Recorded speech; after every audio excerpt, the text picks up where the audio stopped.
big double bill, isn't it? Massive Sunday of sport here on BBC Radio Leicester, and let's hear more from inside of the Harborough camp then, shall we? Because ahead of this game, Harborough commentator Jack Rafferty this afternoon has been speaking down at the Beehive to some of the players about how they're feeling ahead of what is the biggest afternoon of their careers, really, isn't it? You're going to hear from Riley O'Sullivan, Freddie Robinson, and first, Dan Forbes.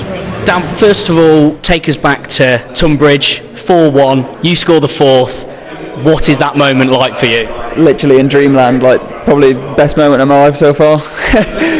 Shirt just came straight off, made it better. Dad right in amongst it behind the goal, so loving it. Did you have any sort of awareness of what he was doing, where he was in that moment, or did you score and just suddenly eyes lock? Yeah, no, I've seen him in the first half because they were behind the other goal in the first half, like where we were shooting. Then obviously at half time they all switched to go behind whatever goal that we were shooting. And then I seen him, and then shirt just came off. Absolute pandemonium. I mean, in that moment, not only are you cruising towards the next round, but to score the fourth goal in a 4-1 win, surely even better than you could have imagined. Yeah, it did make it better, because if you score to go 1-0 up, it's still a bit nervy. You've still got 10 minutes to go, so you don't want to be taking shirt off, going too mental, because they could get another chance and equalise. So it just put the icing on the cake, really. With having, because you do, at the end of the day, you have to put the football to the side, and normally when you're playing football you have to put that job to the side. How have you found the past few weeks and the experience of trying to focus on engineering, which is a tough gig? Yeah, well, it's been a lot harder as well, because I work with one of my mates who comes to watch quite a lot, so we're just constantly talking about it, like back and forth, like every day. So it's kind of hard to get off your mind. And and now the game is coming. How are you feeling about Sunday, and are you allowing yourself to dream about possibly round 3 and who might come up then? Yeah, literally just buzzing. Just can't wait to get there, get on the pitch.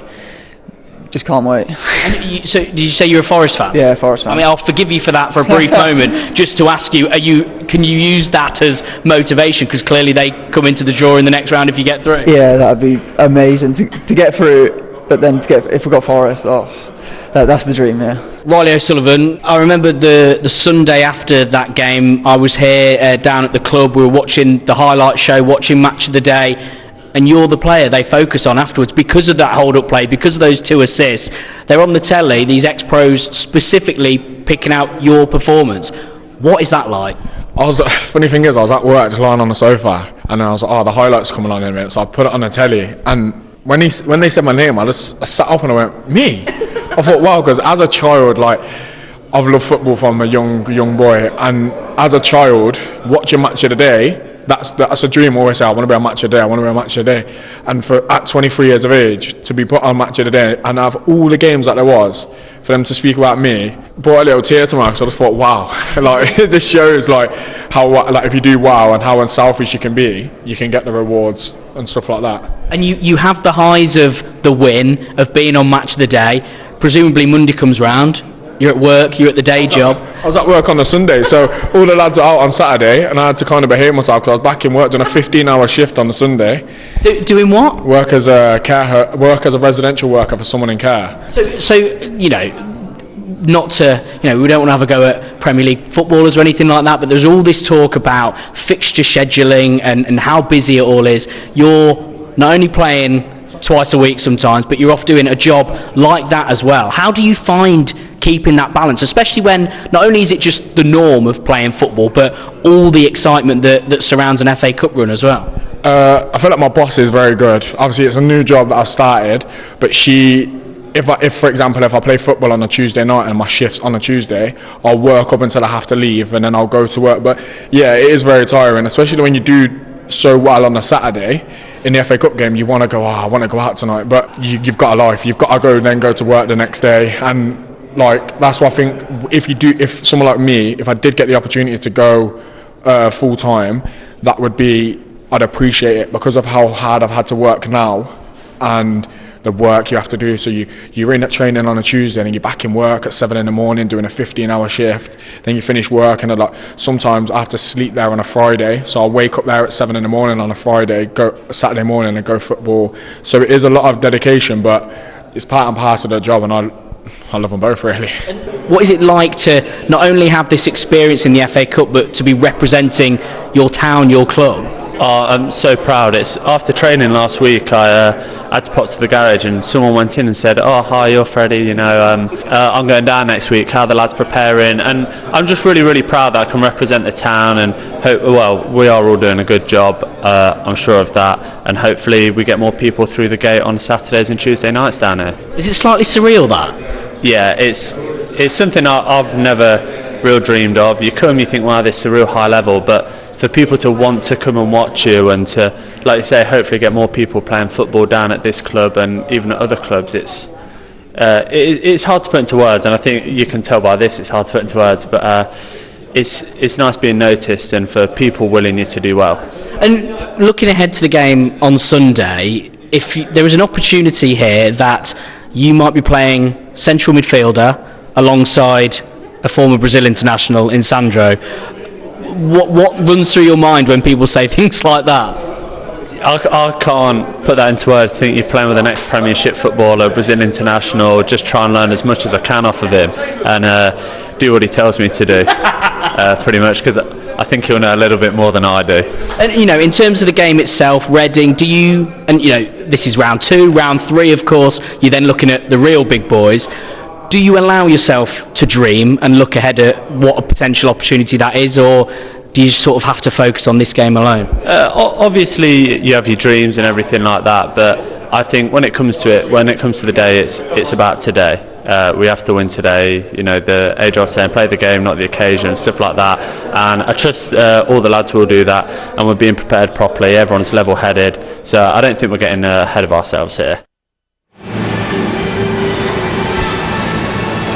That's the Harbour Town players there. Reaction throughout the week. A big old game, isn't it? The players have just made their way back down the tunnel. The next time we see those players, they'll be heading out for second round FA Cup action against League One side Reading. Kick-off in just under 15 minutes time. Your summariser this afternoon will be Andy Sparrow. Andy, just wanted to pick out something from one of those interviews with Riley O'Sullivan.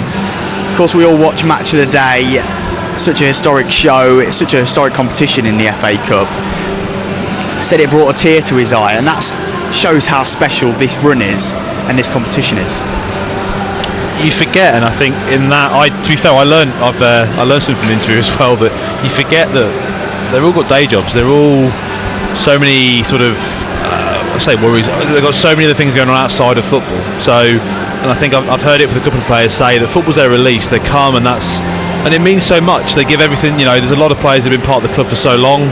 Riley's only been with us since the start of the season, but you've seen from the way he's come in, you've seen from the impact he's made since he joined us from Spalding, just what a good player he is. And for someone like that, and for all of the team, especially from that last round at Tunbridge, to get that sort of exposure. And I sat and watched the highlights in the bar, and I'm sitting there pinching myself, going, are they talking about a Harborough player? And it is a bit surreal, and you do have to pinch yourself at times. But it's emotional for the players, and it's a proud day. But again, they will be very workmanlike, and they're all down the tunnel now. Mitch will be giving his final words. He'll come out quite shortly. He will always come out a little bit ahead of the players and let them do the final talk. Today, I imagine Sandro will be part of that final discussion being mentioned. So, yeah, all got a job to do, and we'll see. So next time we see them, they'll be all out in those beautiful yellow shirts. They certainly will be. Let's hear from more of those fans, though, shall we? Because our reporter Russell Hobbs has also made his way down to Berkshire, along with many Harborough Town supporters. He's been speaking to the Bees fans outside the ground, getting their pre-match thoughts and predictions.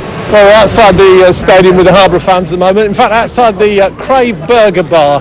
Go on, sir, your thoughts? I know you're eating at the moment. How about you, sir? Yeah, just waiting for the game, anticipating the game. Just hope the lads give a good account of themselves. Right.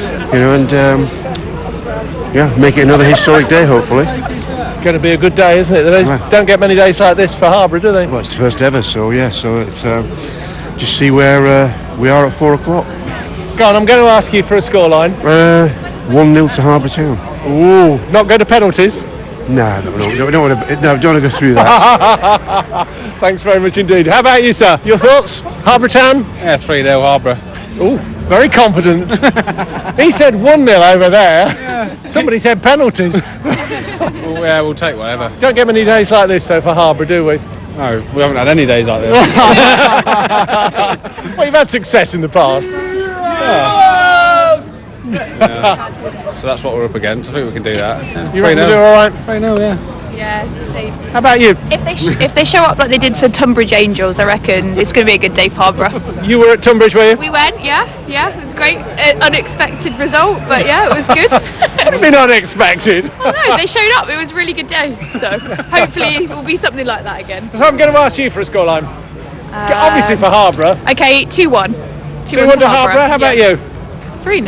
Oh, another one for 3-0. What is it with this 3-0 scoreline? Feeling lucky. You come down this morning? No, we came down last night. Oh, impressed. I thought we'd make a weekend of it. What, in Reading? Yeah, alright, of course. How about you, sir? I think my heart says 3-2. Oh! My head 8-0. Reading. Oh. I think likelihood is we'll get a good seeing to today, but we'll see what happens. Hopefully we get a goal and give something to cheer about.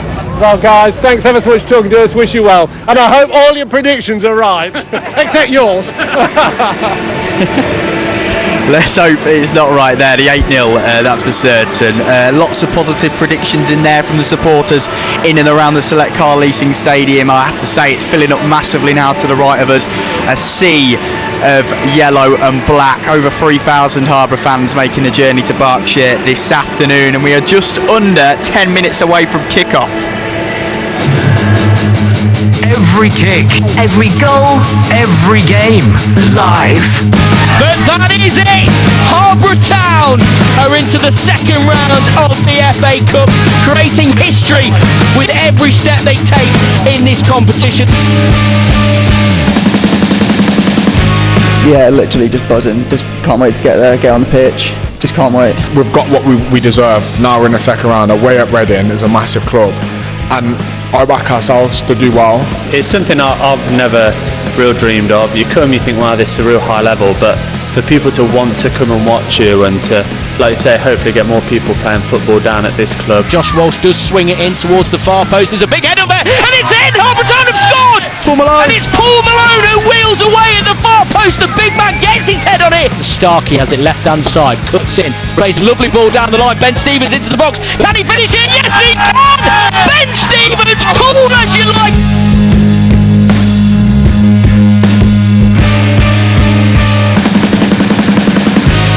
I'm going to look at any bit of percentage to try and be better on the day. I've got a few things up the sleeve, certainly tactics-wise, to try and be as best as we can be and get our fans on our side, and maybe a few Reading to don a yellow shirt halfway through the game. It's hard to put into words, and I think you can tell by this it's hard to put into words, but it's nice being noticed and for people willing you to do well. He's nicked it off the defender. He takes his time though. Can he find company? He does. It's Ben Stevens. He's in here. Can he make it 3? Ben Stevens for Harborough. It's 3-0, and you would think that has to be it for Harborough Town in the FA Cup. I can feel already the game. I can feel the fans already. The town will be stopped, and everybody will see the game. Everybody want to go to the game, and to be part of that thing is, for me, it's great.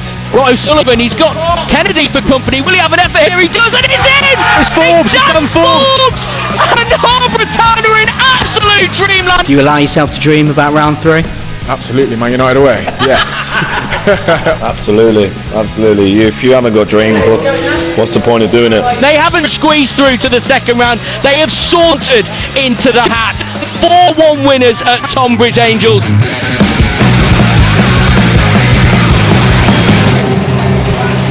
Well, here we go then. A massive day. The biggest, in fact, of Harborough Town's history as a club. The 7th tier side are just 90 minutes away, potentially 120 in penalties, from booking their spot in the 3rd round of the FA Cup. The round that, of course, Leicester City and all the other Premier League big boys, the likes of Liverpool, the likes of Manchester United, the likes of Arsenal, enter the competition. The noise you can hear around me is all coming from the away end.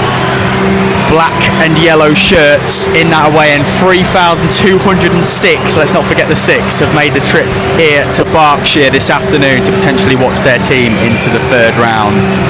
A massive round of applause for Mitch Austin, who's gone up to serrade them, and all the substitutes. A have to say there's almost as many Harborough fans in the stadium as there is Reading supporters this afternoon. A big old ground, a former Premier League ground, and a massive occasion too for Harborough. All of the FA Cup promotion is out, the ball is on the plinth, and the players make out their way onto the pitch to take you through the game in this second round tie. Jack Rafferty and Andy Sparrow. Trent, thank you very much indeed. And listen to that noise coming from the Harborough Town fans. As Trent says, 3,206 of them have made the trip down to this former Premier League ground to see their team hopefully make some history. Lining up for the Bees this afternoon, Elliot Taylor is the man in goal. Harborough lad, he was brought in 4 years ago because of an injury. He got a text from a mate saying, can you come and play? And he's barely left and missed the game since. Alex Morris, Paul Malone and captain Ben Williams are the back three. Ben Williams, you could call Mr. Harborough Town. He's played over 400 times for this club and leads them today. Josh Walsh is left wing back, Dan Cooper right wing back, and Freddie Robinson, Harborough boy himself, talking about in the week about getting recognised when he went to get his lunch from work. He's alongside a former Brazil international in Sandro in the middle of midfield. Ben Starkey in the number 10 role ahead of them, with Ben Stevens scorer in 3 of the 5 rounds so far, alongside Riley O'Sullivan, key man you could say, despite not getting on the score sheet against Tonbridge in round 1. The bench: Kai Tong, Jatori Burgess, Louis Rose, Gary Mulligan, Dan Forbes, Amar Sandhu, Liam Dolman, Joel Carter and Tendai Dare. For Reading, it's a very young team, but the oldest man on the pitch is their goalkeeper, David Button, a month older than Sandro in midfield for Harborough. You've also got the right back, Ashkar Ahmed, left back is Andre Garcia, Abraham Kanu and Louis Holzman are the centre back pairing. Lewis Wing is the captain for Reading in midfield alongside Ben Elliott, and then a 3 behind the striker of Basil Chuma, Mamadi Kamara and Adrian Akande. Jaden Wareham leading the line. It is a young team for Reading. They have got plenty of academy products in there that have been playing and making waves in the league, but this is a particularly young team for Reading. The average age of their outfielders is just 20 years and 6 months. As the Harborough fans continue to make noise to our right, 3,206 of them. 14 coaches have made their way down from Harborough. If you were hoping to hire a bus in Market Harborough this afternoon, you'd have had no chance whatsoever. Ben Williams, the captain, addressing the referee, who's Declan Bourne, and Lewis Wing doing all the usual photograph opportunities ahead of a huge game for Harborough Town. They have been making history every step of the way that they've made it through so far. I've said it before, but it's never been more true than today. Harborough have a chance to make some serious history. So far in this competition, they've made it past Darlaston Town, Stourbridge, Leamington, Bury, and then National League South Tonbridge Angels. Today, the Bees from Market Harborough take on Reading, formerly of the Premier League, but they won't want this journey to end here. They know that a win today could turn a once-in-a-lifetime opportunity into something only dreams are made of. Liverpool, Manchester United, Mitch Austin's beloved Tottenham Hotspur, or maybe even a local derby against Leicester City in the next round. Who knows? It's going to be Harborough Town to get us underway here at the Select Car Leasing Stadium, as the referee makes all the usual checks with his assistants, with the players. And there we go, we are underway. Ben Stevens getting us going to rapturous applause from the Harborough fans. Back to goalkeeper Elliot Taylor, who goes long towards Riley O'Sullivan. Freddie Robinson thought he was brought down, but the referee says fairly. And then a header forward from Paul Malone will go out for a Reading throw-in inside their own half in the left-back position, which they take back to Abraham Kanu. And they will look to go back to David Button and choose to come out and play themselves. Noise from the Harborough fans being passed on to the players out on the pitch there. A glorious pitch. I mean, it's a 3G surface at Harborough. This is almost as good as Harborough win a free kick in the middle of midfield. Riley O'Sullivan just inside his own half brought down, and the referee gives Harborough a free kick. So with 52 seconds on the clock, let's say hello to our man from inside Harborough Town, Andy Sparrow. Good afternoon. You said about the coaches, Jack. Could the last person out of Harborough turn the lights off as well, please? I think they are all here at this stadium. What a noise! The yellow wall, as we're going to call it this afternoon, I think. Yeah, brilliant turnout from Harborough Town. I think there could have been even more if tickets had been provided. Sold out their allocation as Elliot Taylor goes long with this free kick from just inside the Harborough half into the penalty area. Does Paul Malone keep it in? He does well actually. Alex Morris then trying to win himself possession, and he wins the first corner of the afternoon for Harborough to big noise from the Bees fans to our right, and we know they are going to be a threat here. We saw that in the last round, didn't we, Andy Sparrow? We did. We saw obviously the opening goal in the last round, Paul Malone with that header, and it's always been a big aspect of our game. I can't say that we've ever been able to test it against the League One side, Jack, but we're about to see what Josh Walsh can deliver. Josh Walsh, Leicester City Academy product. 2 arms in the air, right-footed out swinger. He goes flat towards the middle of the park. There's a head on it. It's Paul Malone. It's brought down by Riley O'Sullivan. It's a brilliant save, but the offside flag goes up. It was a big header from Paul Malone. Riley O'Sullivan in the middle of the goal on the turn. It was saved by Button, but in the end, the linesman's flag goes up. But a good opportunity for Harborough, 0-0. I think even if Riley's left that, I think the keeper's got it covered, but he was just a couple of yards in advance of that last line, turned, and his shot just skimmed off the post there, but unfortunately the offside flag went up. Garcia, the left back for Reading, coming forward, their first foray into the Harborough final third, but the defenders, the Bees, over buzzing, swarming to get around them. There's a nice ball played through. It's down the left-hand side for Reading. It's played across. It's to Elliott. He's going to have an effort here. It's deflected and it's away. And then it's headed out for a corner by Freddie Robinson.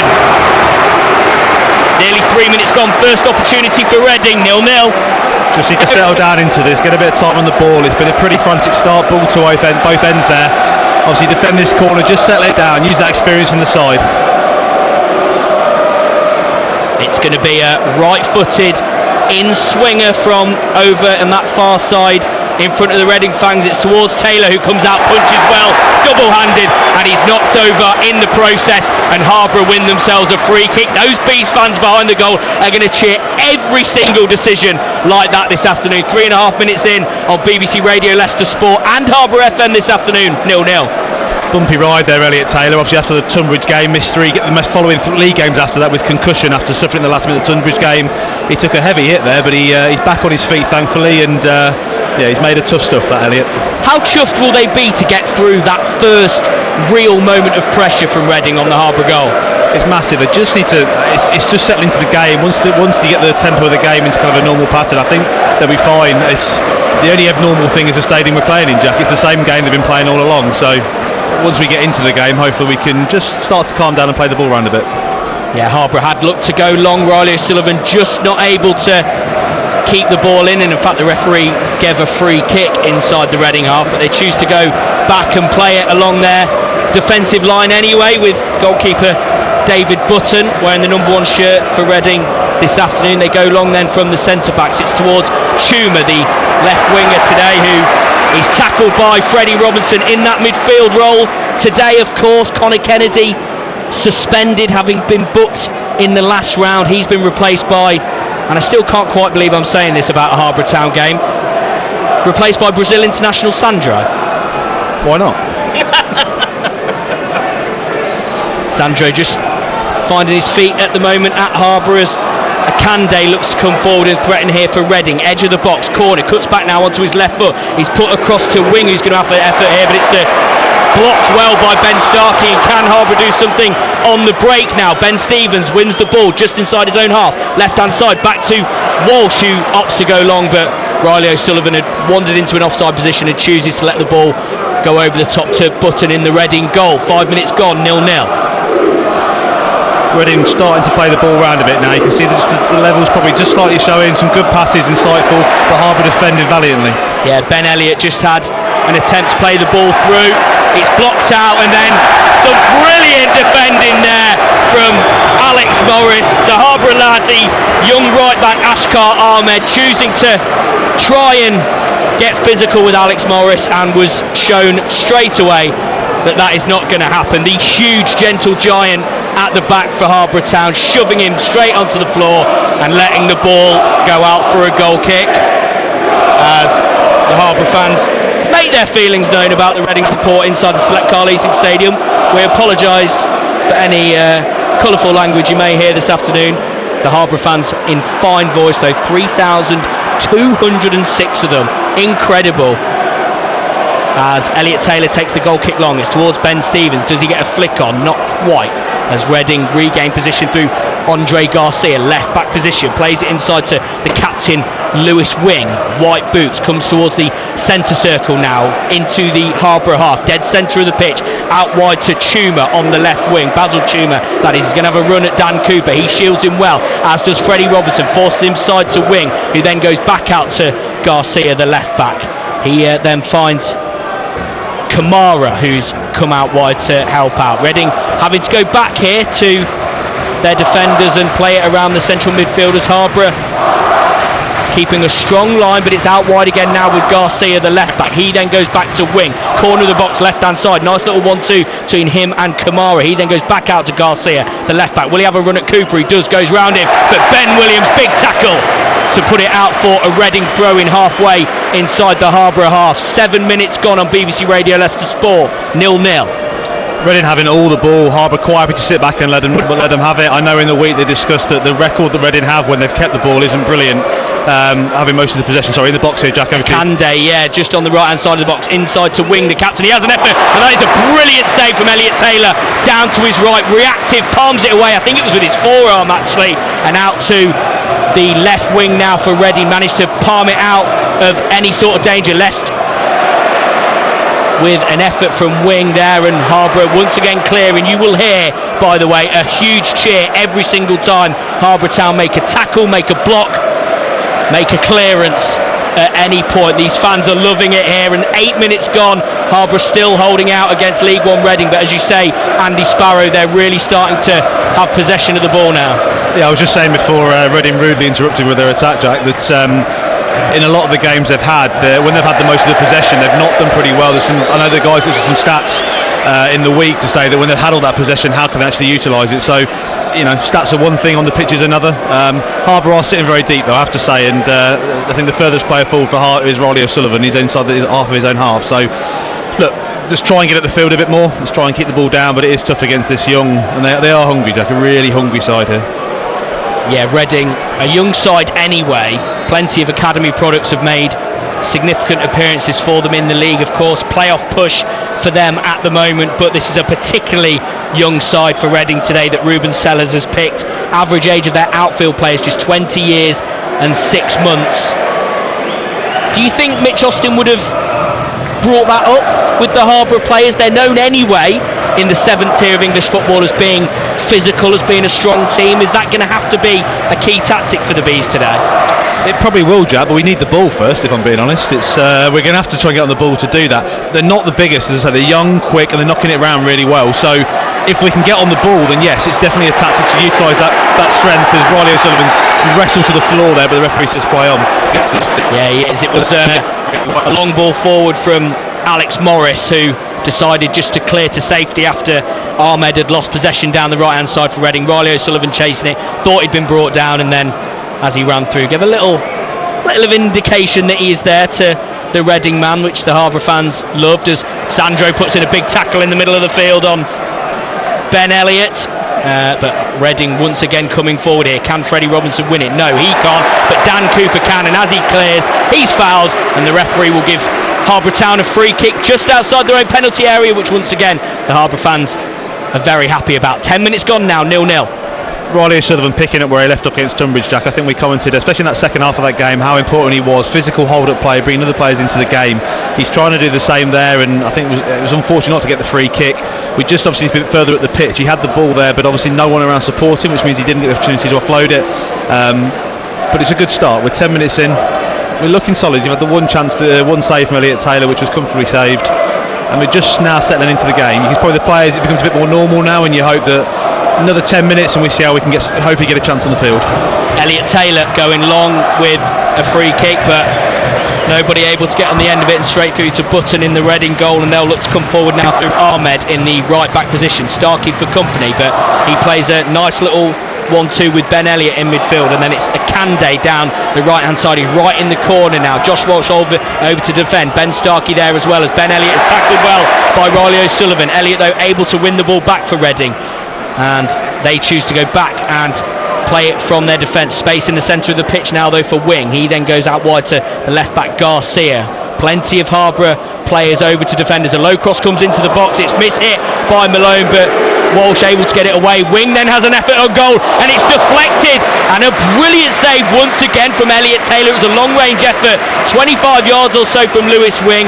Ben Stevens did well to get in and on the block, but it made it very difficult for Taylor in the Harborough goal, but diving back, able to tip it over the bar for Reading's second corner of the game, 0-0. I think it took a slight deflection, Jack, as well. Elliott was moving one way, it kind of looped up a little bit high and was just dipping literally under the crossbar, and he gets that, changes direction, gets his hand to it over the bar. Reading take the corner short. It's now back to Wing. Will he have a cross here? No, he goes back to Elliott, who whips it in towards the back post. It's headed on by a Reading man, but it's tame, and Elliot Taylor able to collect comfortably. To more cheers from the Bees fans behind that goal, and after 12 minutes here on BBC Radio Leicester Sport, it's Reading 0, Harborough 0. Mitch is trying to get the left back on the pitch down here, Jack. He's trying to give some instructions, and I think the fourth official's going to have his hands full this afternoon trying to keep on Mitch Austin to stay in that technical area. He's just trying to get some words onto the pitch. What an incredible afternoon for these Harborough Town players. Able to speak to plenty of them in the week, talking about not only what an opportunity it is to play at a ground like this, but how they contain the excitement with 9-to-5s around this. You've got landscape gardeners, you've got brickies, you've got finance brokers, you've got care home workers in this team. Proper working blokes, and yet they are here playing in club football's most famous competition in the second round against a former Premier League side in Reading, as they look to come forward, and Ahmed is tackled well by Sandro. And again, big cheers from the Harborough fans as the former Brazil international, he makes his first real stamp on the game. Don't forget, on BBC Radio Leicester Sport, a little bit later on, 3:15, Leicester Tigers kicking off against Sale in the Premiership. You'll be able to get that on DAB and BBC Sounds, and of course the second half across all frequencies once we finish here at the Select Car Leasing Stadium. If you want to stick with us for the duration of Harborough against Reading, make sure you're on FM or on the BBC Sport website and app, or if you're one of the listeners from Harborough FM, welcome. Thank you so much for your company this afternoon. It's nice to get everybody involved in what is a historic afternoon for the town, as Andy's already pointed out. We hope whoever left last shut the door, turn the lights off, because Harborough's going to be a ghost town this afternoon, as you're not missing much on the pitch at the minute. Reading using a bit of possession, winning a free kick just inside the Harborough half, but they now do come forward through Kamara, who's on that left-hand side, switched over there. He goes inside to the captain Wing. Will he have another effort on goal? No, he loops one into the box. It's met well by Josh Walsh, and then Alex Morris, who head away. Can Ben Starkey now get this out of danger? He does.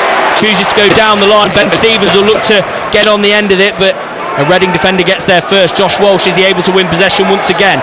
No, it's won well actually by Wing, the Reading captain, but Josh Walsh back into position well, and then a tackle in by Sandro, but once again won by Wing, who looks to play a ball through, but it's defended well this time by Paul Malone. A line of yellow defenders along the edge of the penalty area for Harborough, not letting anything through at the moment as Kamara looks to come forward. Wing, edge of the box just outside the D. His pass intercepted by Sandro, although he gives the ball away. It's now out to Akande on the right hand side. Step over into the box, low cross blocked well by Morris, and out for a Reading throw in. Just down in front of us in the right wing position, just in front of the 3,200 Harborough fans, as we go past the 15-minute mark now in this game. It remains Reading 0, Harborough 0. I think originally when they devised this formation up, I think it was Freddie and Sandro sitting with Starkey just in front, but at the moment, because of the pressure, Starkey, Sandro and Robertson, there is a three in the middle. It's almost like a bank of eight they're trying to get past. Garcia, the left back on the edge of the box, goes inside to Wing. He's miscontrolled it, but it goes across to Ahmed, the right back. Reading into the box now. Can they create an opportunity? No, because they're crowded out well by the Bees defenders, and they look to get it away as Riley O'Sullivan nicks in here. And has he won a free kick? Yes, he has. And it's a yellow card for the young centre-back, Abraham Kanu. So Harborough cleared just as far as the edge of the centre circle. And Riley O'Sullivan, as we saw so well actually with the 4th goal against Tunbridge in the last round, able to nick in, make a nuisance of himself, brought down by by Kanu, just inside his own half. Not only wins the free kick, but sees the young centre-back onto a yellow card, 0-0. It's important, I think. Riley O'Sullivan, I tend to find that, Jack. I think you'll find him on Carney most of the rest of this game, just being physical, letting him know he's there, and just try and get that. It's part of the sport, it's part of the game, and as I say, Riley's a big physical player, and I've got a funny feeling that he'll be very close to Carney for the rest of this game.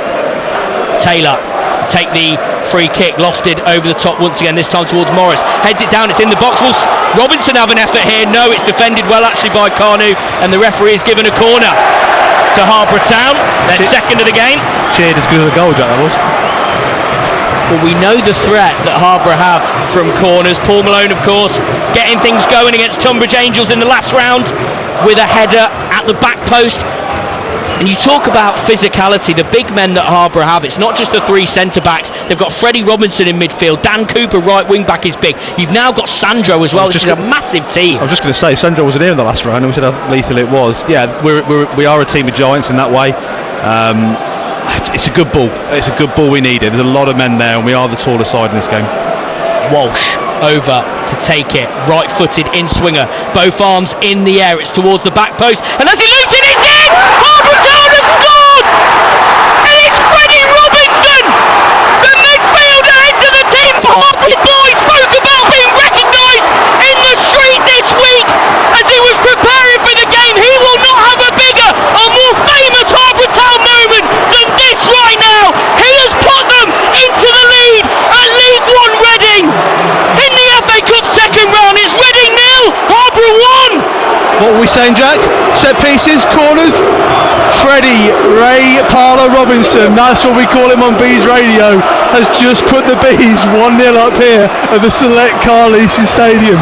Jack, pinch me, pinch me.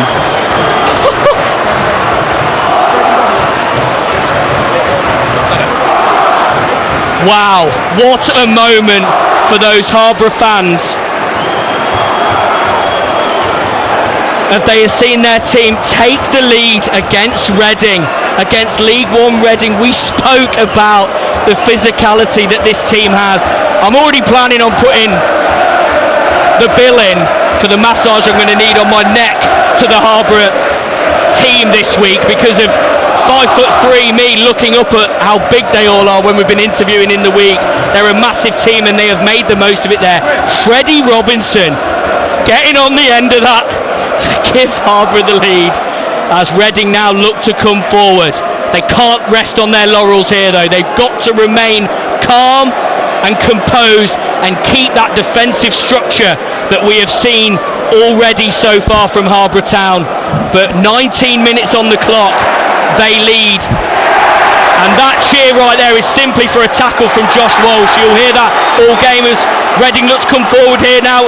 It's Akande, he's inside, it's to Wareham. Are they going to score? They have. It's deflected in from Harborough Town. It's Mamari Kamara in the end. It's cruel on Harborough. It was nice play from Akande down the right hand side. Played it into Wareham, the striker. He was tackled, but it fell to Kamara inside the 6-yard box. His effort wasn't clean, but it deflected in past Elliot Taylor in the Harborough goal. And now 20 minutes on the clock. It's Reading 1, Harborough 1.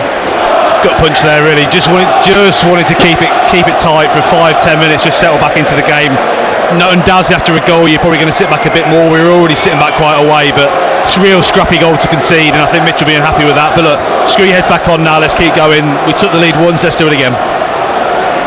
The Reading fans singing "You're Not Singing Anymore" to the Harborough fans. I suspect they will continue to sing despite being pegged back, but as you say, Andy Sparrow, Harborough just need to get themselves back into it. They've scored once, they can do it again, and they'll attempt to with a long throw here from Dan Cooper that they've won level with the edge of the penalty area, right hand side in front of those Harborough fans. And once again, those big,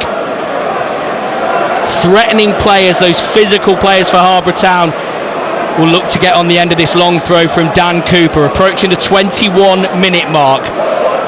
It's 1-1 on BBC Radio Leicester Sport between Reading and Harborough. Dan Cooper just preparing himself as he goes for this long throw, launches it in the box towards Morris, gets a head on it towards Malone. It's down towards O'Sullivan! And they've got the lead back straight away! It's another set piece for Harborough Town. The long throw from Dan Cooper was headed on from Morris. Then Malone set up perfectly for Riley O'Sullivan as it bounced up for him to hit on the volley, left-footed past Button in the Reading goal. Wow, what a game we are seeing here at the Select Car Leasing Stadium. 21 minutes on the clock. Reading were only level for a minute or so. It's Reading 1, Harborough 2. I'm just going to say, Jack, you look at Reading defending that throw-in. They respect these set pieces. Every single member of the Reading playing squad was in that box. They were defending it, 11 men, and we still score. Riley O'Sullivan, the ball dropped. It was Paul Malone who won the header, brought it down. Riley O'Sullivan, sweet left foot volley into the corner. It's 2-1. My word. Listen to the Bees fans. They are loving this. If you thought they were here to make up the numbers in the FA Cup, you are very much mistaken. They see an opportunity here. They can smell it, especially with those set pieces. Harborough have a real threat and Reading cannot contain them at the moment. As Reading look to come forward here with a decent effort from Kamara, but it is wide of the goal. And Elliot Taylor will take his time with this goal kick, as instructions from both Mitch Austin and Dave Staff on the Harborough bench shouted over. They'll want a bit of calm here. They'll want to make sure that they can keep the lead much longer than they did before. So 18 minutes, Freddie Robinson gave them the lead with a header. 20 minutes, Kamara got the equaliser, and on 22, Riley O'Sullivan has put them back in the lead. I'm out of breath, Andy Sparrow. On that basis, it's going to be a 10-8 win to Harborough Town, I think. Yeah, what a breathless. I mean, it was, again, pretty slow first 10, if I'm honest. Obviously, a lot of pressure soaking it up, but this last 10 minutes have been electric. The ball really has. Incredible scenes here at the Select Car Leasing Stadium so far. Riley O'Sullivan, his third goal of the season, of course, 2 assists in that last round. Coventry Academy product, Mansfield Youth. Played for Spalding last season as Sandro wins the ball, plays it onto O'Sullivan, and he's fouled in his own half and wins a clever free kick. I don't know about you, Andy, it's great to see O'Sullivan played so well in that last round. Pretty much had everything his performance except the goal. How chuffed are you to see him get on the score sheet today? I was with you, Jack, on Wednesday interview. I mean, you know what type of bloke he is. He's such a nice guy off the pitch. Wears his heart on his sleeve, and whenever you speak to him, he loves football, he breathes football. Riley, you wanted to be on Match of the Day last time. I promise you this time you're going to be on Match of the Day for this one. Well, he was the one picked out by Match of the Day for his performance, got the analysis as Harborough go long with the free kick and Reading can only put it out for a throw-in. But speaking to Riley O'Sullivan in the week, when all the other players were out celebrating that win, he went out, had a few drinks of course, but he had to go home early because he had a 15-hour shift as a support worker on the Sunday. He was at work when the draw was made. Incredible. I won't have a Premier League manager or player talk about fixture scheduling ever again, I tell you. Throw it again, Jack. Oh no, been here before. Huge applause for Mitch Austin from the Bees fans as Starkey looks to come forward here. Has he been fouled?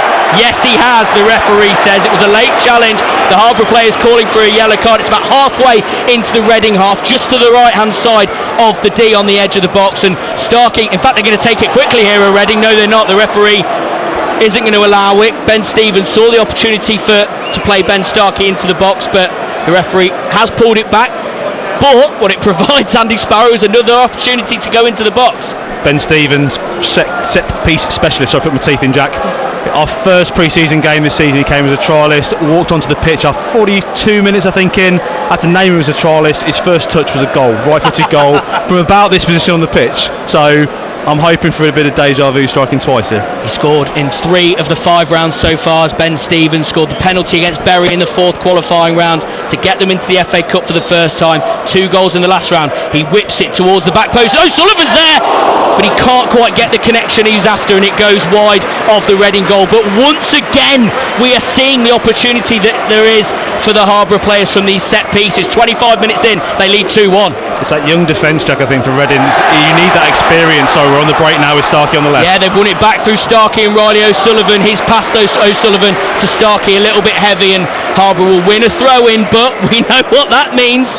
They scored from the last opportunity in this position, opposite side of the pitch, though this time down on the left-hand side, but it will still mean, you would think, a long throw-in from Dan Cooper. And a little bit further out, probably halfway into the Harborough half as opposed to level with the penalty area, but such as the length of his long throw, he's still going to have a go here, put this into the box. In fact, he doesn't. He chooses to go to Josh Walsh in the centre of the pitch, who puts the ball towards the box, but his cross is not great, and it's cleared by Reading, who'll look to counter-attack here down the left-hand side through Chuma. He looks to have a run at Sandro. Does he get round him? Yes, he does, into the corner. Sandro, though, looked like he'd done enough, and in fact, I think he might have pulled up here, Sandro. Has he? The referee, yeah. He goes down, and this might be the end of the afternoon for the former Brazil international. Of course, retired for 2 years before signing for Harborough. He's trained in the week, but has that sprint alongside the winger, the young Basil Chuma, been too much for the 35-year-old, who may have to come off here. Just go back to that set piece, Jack. Obviously, you're seeing a change in tactic from the Bees. Obviously, we said before the second goal, Reading are loading that box with 11 players. You've got 3 or 4 players to Harborough on the edge, so it's a great switch to play the ball inside and try and attack it, maybe some long-range shots. Just then, the ball wasn't good enough, and that's what's led to this break. Reading coming out quickly. Obviously, Sandro was one of the players that's been at the back, and he's not going to be the quickest. The way he went down, it doesn't look good. However, he's back on his feet, Jack. Yep, just having some treatment over on that far side, and they're not going to make the substitution immediately as he gets a bit of abuse from the Reading fans. Played here before, by the way, in the Premier League, September 2012. Was part of a Spurs team that won 3-1. Gareth Bale and Jermaine Defoe scoring the goals on that day, Andy. Yeah, but it's no Freddie Robinson and Riley O'Sullivan, is it? Right, free kick for Reading. Dangerous position out on the left-hand side, few yards outside of the edge of the penalty area, and they'll look to whip it in swinger towards that back post, which they do, but it's cleared away by Freddie Robinson, only though out to that left wing, and it's picked up once again by Wing. He then goes back to Garcia, I believe it is, as Harborough hoping to bring Sandro back on here. The referee's not allowed it, and Elliott, will he have an effort on goal here? No, he goes back out wide to Chuma, the winger for Harborough. Back to Wing, is he going to have an effort towards goal? He does, but it's over the bar, and it's a decent save actually from Elliott Taylor, who got his fingertips onto that one. Curling effort towards the top corner. Elliott Taylor, though, doing just enough, and it'll be the 3rd corner of the game for Reading. 2-1 Harborough. The ref had forgotten, Jack, no joke, he's forgotten. There's a little bit of afters here in the middle, but the ref had forgot that Sandro was over there, and I think it was his 3rd official to tell him to bring him back on. Yep, Sandro back on at the minute.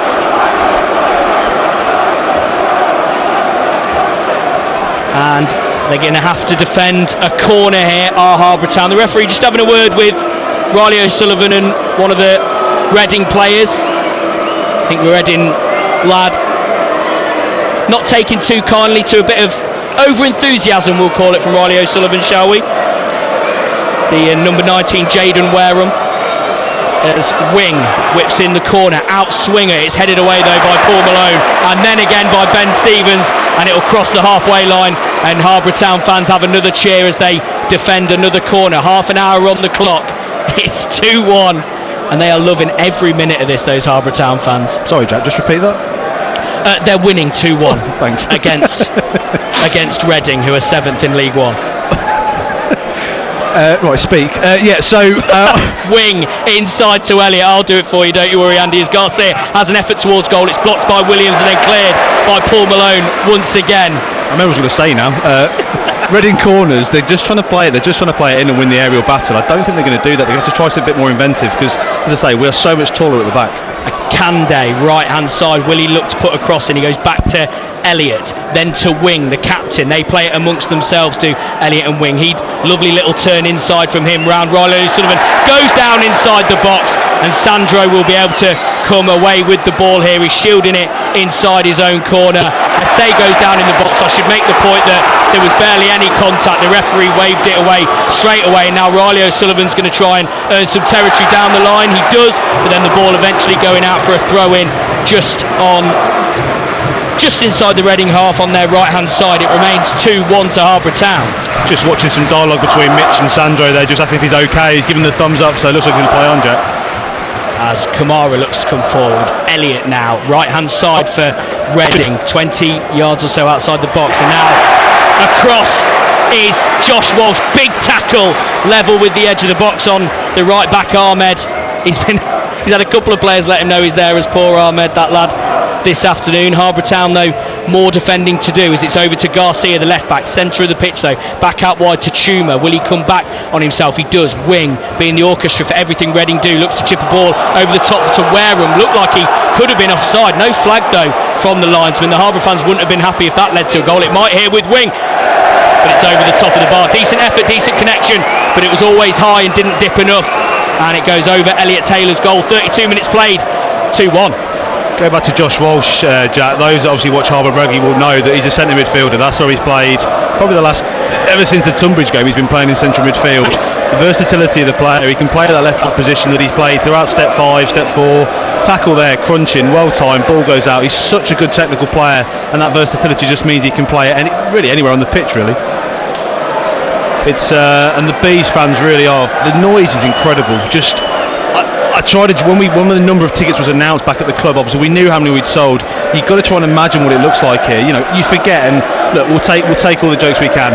We get 300, 400, 500 for a normal home game, right? But this is incredible, and this is what the players are feeding off right now.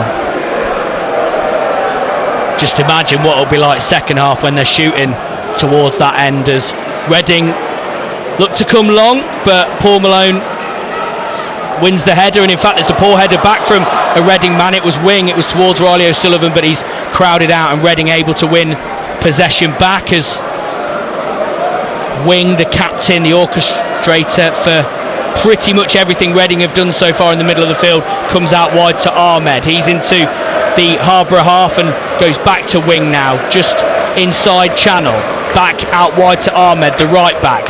Then into Elliott. Nice little play this from Reading. Can they create an opportunity through Akande? Cuts back onto his left foot, right wing position. He's got Josh Walsh for company. Back to Elliott. Sandro looking to win back the ball, but Reading having to go back here, and it's organised defending from Harborough, but it's played through well to Elliott. He cuts it back to Akande. Can he have an effort on goal? It's Kamara this time, and his effort was always rising, and it's over the top of Elliott Taylor's goal. 33 minutes played now. It remains Reading 1, Harborough 2. BBC Radio Leicester Sport. A lot of these chances are getting around the back. You've seen the wing has been able to cut him right on that goal line. They managed to get right around him, able to cut it back in. Harborough filling the box really well. The ball's breaking 20-25 yards out, and I know that Els will be happy to keep those shots coming all day long from that range, but one of them, Jack, may find that target. And as I say, living dangerously here, just last sort of 6-7 minutes. Haven't seen a lot of the ball at the end of the pitch, but that scoreboard up there looks pretty nice at 2-1 at the moment. Goal kick from Elliott Taylor, former Hinckley man Elliott Taylor. I'll just get in that in there as a Hinckley boy. Like to take my opportunity when I can. Plug. As Harborough win a throw in just inside the Reading half. You'd think even this is too far for Dan Cooper, but he does go for a longer throw down the line towards Robinson. That's cut out well by Kamara. He's then shoved off the ball by Alex Morris, and the referee says illegally, and Reading will win a free kick inside their own half, 2-1. It's those minutes, Jack, probably where the difference is going to be made this afternoon there. Dan Cooper probably didn't have to take that throw in as quick as he did. Just take your time and have just a thought over that's your instinct to do that. That's what we've done in these games. Just have a think and see. There's a couple of other options there to see if we can just keep hold of the ball for a couple of seconds before it goes back in. Wing once again looking to make something happen for Reading. It's played down the right hand side to Ahmed, the right back. He's tackled well though by Josh Walsh, who decides to clear down the line. Riley O'Sullivan does really well to nick in and win possession. It's out to Ben Stevens, left hand side, just inside the Harborough half, holds it up really well and goes into Riley O'Sullivan. He's got 3 Reading defenders for company though. He's tackled and the referee says fairly, and Reading will come away with it now through Kamara, who crosses over to the left hand side of the pitch, plays a ball through to Chuma, but it's intercepted brilliantly by Dan Cooper, played back by Sandro to Morris, and he chooses to go long. Reading looking to come forward quickly once again though. Garcia, the left back, whips in a ball towards the box, headed away though by Ben Williams, and it'll go out for a Reading throw in, level with the edge of the penalty area as we cross over 36 minutes on the clock, and it remains 2-1 to Harborough Town. O'Sullivan again doing that hard work up front, battling, winning the ball, just brought down though, not a lot of contact there, so just stay on his feet a bit longer, that'd be great. Kamara, Edge of the box, back to Wing. Will he set up for a shot for Reading? No, he plays a lovely ball inside. Is he offside? No. Played to then Wareham. Harborough can't get it away here, it's bumbling about, and eventually Josh Walsh can get it clear. Looked offside, did Kamara for Harborough, but the linesman not flagging, and they'll be happy they didn't concede there. I think that would have been a controversial one. 2-1. Not a bad view of P. Jack, so we're right in line with that, and I think he was a little bit advanced, but the ball's clear and another one quelled. Akande, right hand side, a couple of step overs as he looks to go around Josh Walsh, tries to cross it right footed, but it's completely skewed away from where he wanted it and straight out for a Harborough Town goal kick, which Elliot Taylor will happily take his time here. Reminder, sorry Andy. That was on the M4, Jack, I think. Reminder, Tigers at Sale, 3:15 kick-off, so we'll bring you the start of the second half here across all frequencies, and then if you want us, FM or the BBC Sport website and app. If you want the rugby, it's DAB or BBC Leicester's BBC Sounds.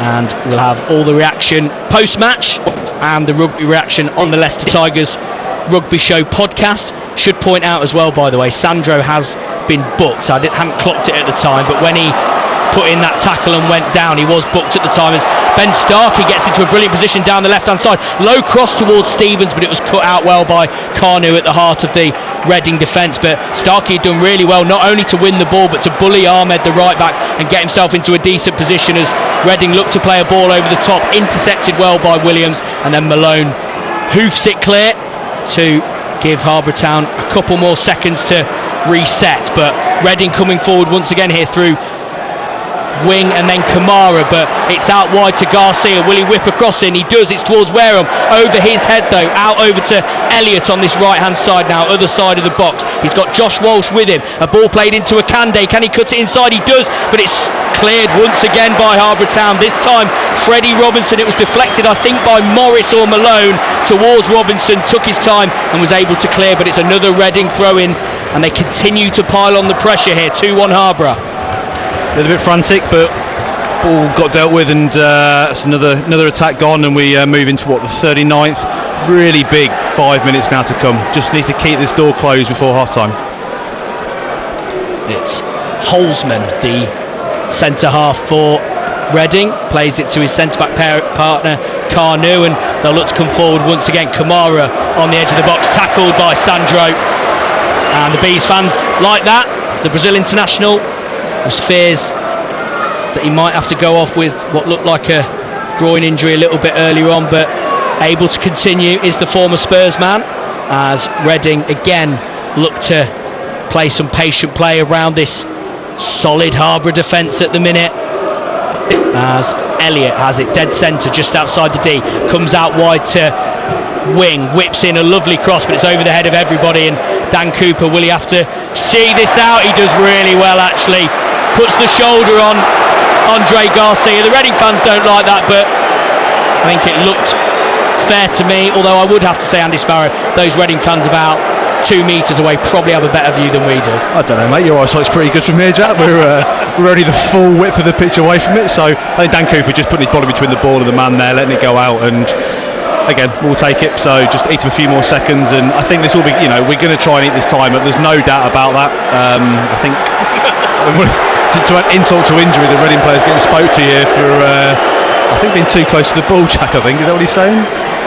He's more seconds depending on. Dan Cooper just waited to take this throw in. The referee, Declan Bourne, not getting the best response from the Reading fans at the moment, but had too many particularly big calls to make thus far, as Reading win the ball back now. Wing looks with the ball over the top towards Akande, but once again Paul Malone is there to get his head on it, and now Starkey will look to earn some territory down the right hand side. He doesn't though, he's dispossessed, and Reading can come forward now through Elliott. Freddie Robinson had his hands on him for a second. The referee signals for advantage, and Reading now down the left hand side, although Wing looks to come inside. Elliott, edge of the D, cuts back inside, little 1-2 with Kamara. Will he have an effort here, Elliott? No, he dinks it towards Wehrman, but Morris was the man in there at that point, and it's Sandro who clears. Ben Stevens looking to win the ball off Ahmed, he does. O'Sullivan then gets possession, but he's all alone here. Is he fouled by the Harborough man? Yes, he is. Arm into the back from Kamara, no, Chuma, and Riley O'Sullivan feels the pressure, goes down and earns his team a free kick just inside their own half. It remains after 41 minutes, Reading 1, Harborough 2. If it shows you what sort of half Riley Sullivan's has had, Jack, look at every other player's kit and look at his. Riley's is he's been on that ground a lot, but again it's physical. It's physical play. He's having to hold the ball up, put his body between the man and the ball, and he's winning these free kicks that are so important just to break up that play with Reading and give us that possession back for a while. Yeah, Josh Walsh went long with the free kick. It was cleared by Reading, but just back to Elliott Taylor, and he then goes long, but Reading once again retaining possession and once again giving it to Wing in the centre of midfield. Everything going through him, the Reading captain, and it's now out wide right with Akande. Looks to go round Walsh, does well with a nice step over, chip over towards the box, but it's headed out by Ben Williams, and it'll be Reading's fourth corner of the game, 2-1. It's again, just it's such an important 2 or 3 minutes. Just keep the door closed, and look, they're going to have the possession, they're going to have the chances. We just need to see it out, and the defence is good enough to do it. I think 2.5 minutes to go in this one plus stoppage. Wing whips it in, but it's cleared by Sandro, only out for another corner, and the Bees fans getting behind their team. They know how important these next few minutes before the break could be. If Harborough can hold out and go into the break with a lead, it would feel massive. Wing out swinging corner, headed away by Robinson. O'Sullivan then gets a touch on it, but Reading able to regain possession through Elliott. Number 4 on his back, looks to thread a ball through to Wing, but it's intercepted well by Ben Stevens, doing his defensive duties really well, but Riley O'Sullivan dispossessed by Elliott. It's then played back to him by Ahmed. He then receives the ball just inside the Harborough box. There's a ball over the top. Malone, whether that's intentional or not, I don't know, but it was the perfect defending from Paul Malone. Gets his head on it, knocks it back to keeper Elliott Taylor, who duly collects. 43 minutes gone, 2-1 Harborough. That is the experience of a 34-year-old Paul Malone that's been in this game a long time. Knew where the ball was, knew where his keeper was, and a tap broken up there. Good play there again, just to break that down. Riley Sullivan again doing that dirty work and trying to get the ball clear, and yeah, here we go again. Oh, it's going through. Ben Stevens, can he get on the end of this here? Can he beat Button to it? The keeper, the veteran keeper, gets out, gets a foot to it, and can only put it out for a corner. But I tell you what, had Ben Stevens got a touch on that and Button had took him out, that would have been a clear red card, I think. You asked him in the week, Jack, I think. You said you're going to, it's going to be one chance. If you get that one chance, and that was almost it. I think the keeper being off his line so quickly there, and Ben Stevens is quick, but the keeper was just quicker. But do you know what? The corner's not too bad. Eats up another couple of seconds in this first half, and again, Reading defending with all 11 players in the box. They know the threat. Harborough have scored from 2 set pieces already. Corner, outswinger, Josh Walsh, right-footed. It's flat towards Malone. It's Morris, actually, who gets his head on it, but it ends up being steered away from goal, and Reading don't want to take any chances. Go to clear, and it's out for a Harborough throw-in on this left-hand side as we approach half-time. You are not dreaming, Harborough fans. It's currently Reading 1, Harborough 2. They just can't deal with the set pieces, Jack. It's the high balls in, and the Harborough players I don't think they want a header in their box at the moment. It's amazing. Like, we'll keep this going all for the second half if we can. So, but I wouldn't be surprised, and you can probably tell me at what point does Ruben Sellers might start making changes.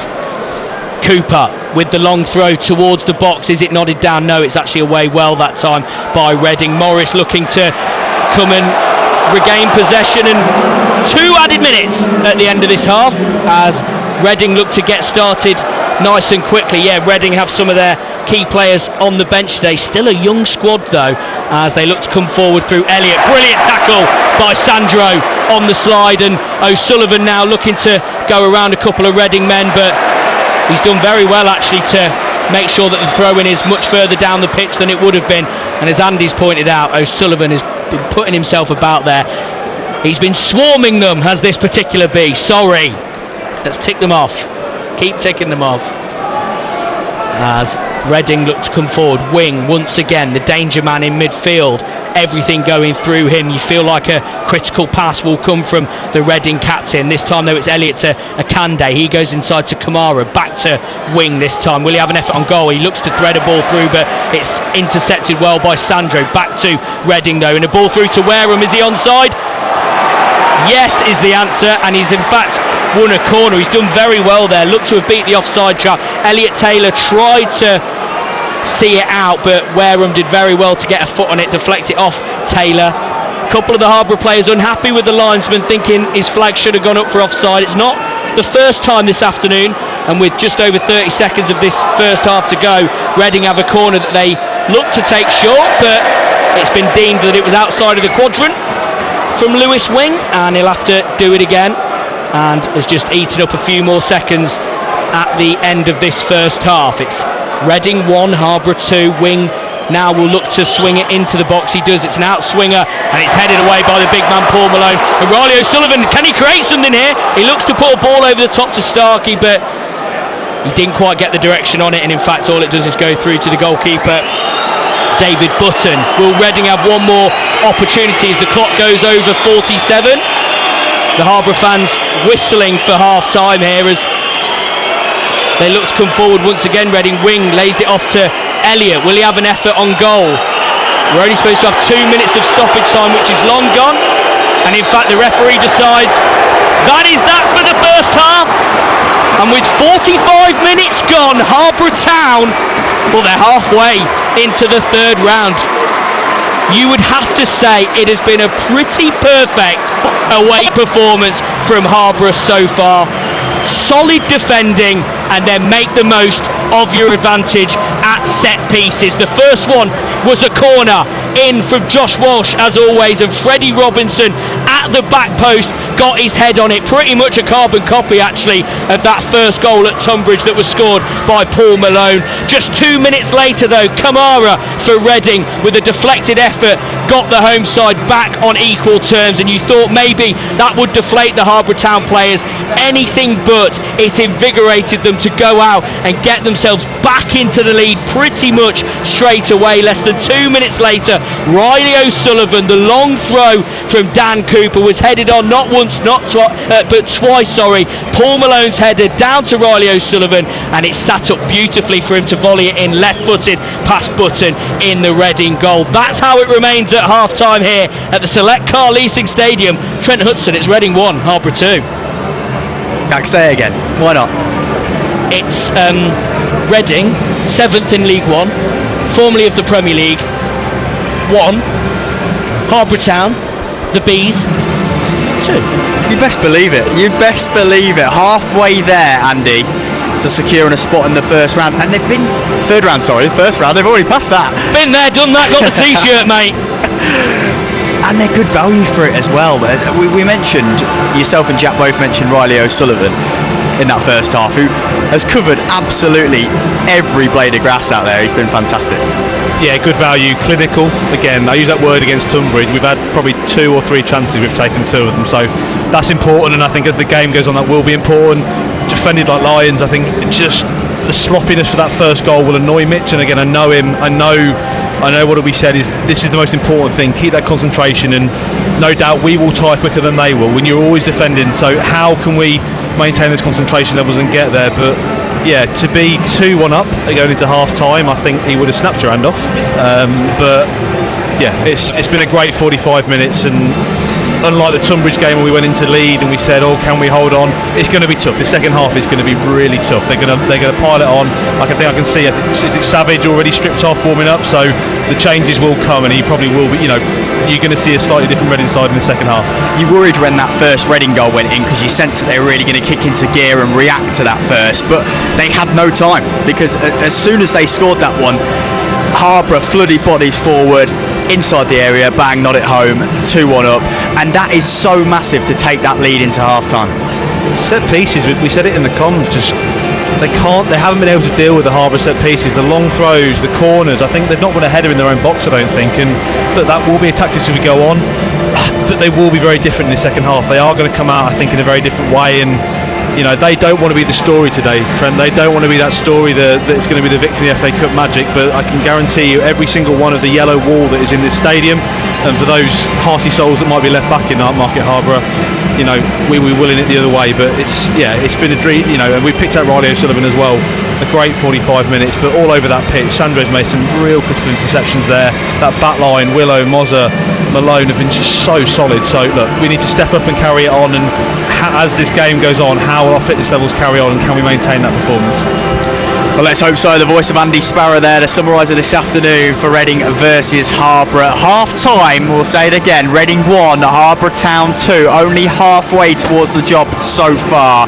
But what an entertaining 45 minutes we've just seen there. 3 goals, 2 going in the favour of the Bees. They lead League One Reading at half-time. As I say, what a joyous afternoon it's been so far for one of our local sides, as Leicester Tigers picked up their first win in the PWR this season. That's the women's side. They beat Sale at 34-17 at the AJ Bell Stadium. Head coach Tom Hudson knows that his side can improve on certain aspects of the game though. I thought we could have been more ruthless. I don't think we're used to being on top. I mean, our set piece, our scrum dominance was phenomenal. Our open play attack looked better than I've ever done before. Things that we speak about a lot, our attacking breakdown, some of the boring stuff that we found that we were dominant today. Usually we're holding on to teams. Today we were dominant, and I just thought we could have put, I suppose, our foot on their throats in some aspects.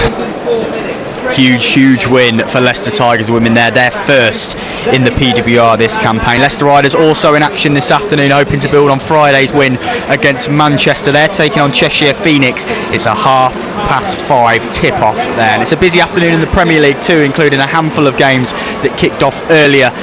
Chelsea lead by 2-0. Nicholas Jackson and Enzo Fernandez amongst the goals. They both scored in last Saturday's win against Leicester and have scored again this afternoon. Chelsea are well on their way to a 3rd win in a row. Manchester United lead by 4-0 at half-time. Ruben Amorim's first Premier League game in charge at Old Trafford, a brace from Marcus Rashford and 2 goals from Joshua Zirkzee, his first since the opening day of the season, so trebling his tally this afternoon. Tottenham also lead Fulham by 1-0. Spurs riding high at the moment, aren't they, after that 4-0 win against Manchester City last weekend. Brennan Johnson has put them in front today. That's sort of whets the appetite for a huge game later in the Premier League as well. Liverpool host Manchester City in what could be a defining game for the Premier League title. Arsenal ramped the pressure up yesterday with a 5-2 win. Leaders Liverpool have won 17 of their 19 matches so far across all competitions under Arne Slot, and Pep Guardiola's Manchester City have gone 6 matches without a win. Here's what both managers had to say ahead of the game. It's not excuse, Rod is not there. What do you have to do? Cry all the time because Rod is not there? Or the 4 central defenders have not been there for a long time in the last month? I have to find a solution. I have to find a way to do it. I'm trying. They are still a very, very, very good team. One of the reasons why I think Pep Guardiola is the best manager in the world, or one of the best managers in the world, I think the best though, is that he always comes up with solutions for his problems.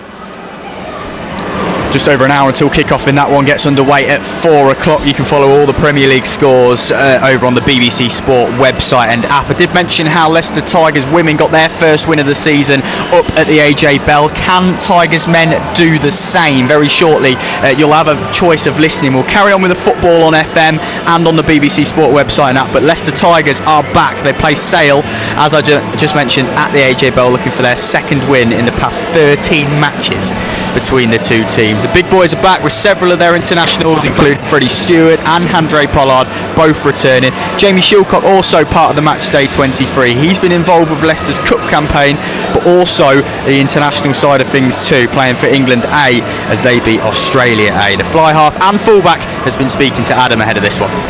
It's been good. Like his work was again, like in the pre-season, like it was working with me a lot in terms of that leadership role and direction and confidence in myself. I think last year, probably with the previous coaches, I kind of was always there if needed. Whereas I think Czechs has kind of pushed me at the start of the year to be there because I'm good enough and believe in myself in that aspect. And obviously would love more opportunities in terms of more game time. But when I'm there, I'm there because Czechs believes in me, not just because I'm just filling space kind of thing.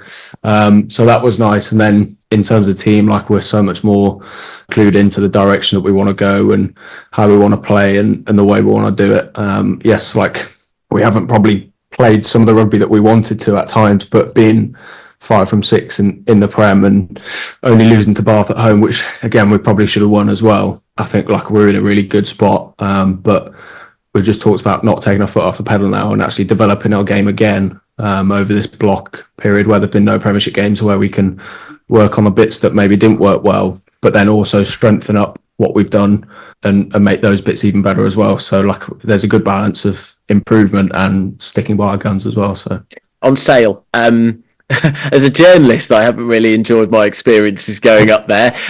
So I can only imagine what it's like as an opposition player. What have you made of Sale, of that experience of playing at the AJ Bell? It's never been a particularly fun place to go and be the visiting team.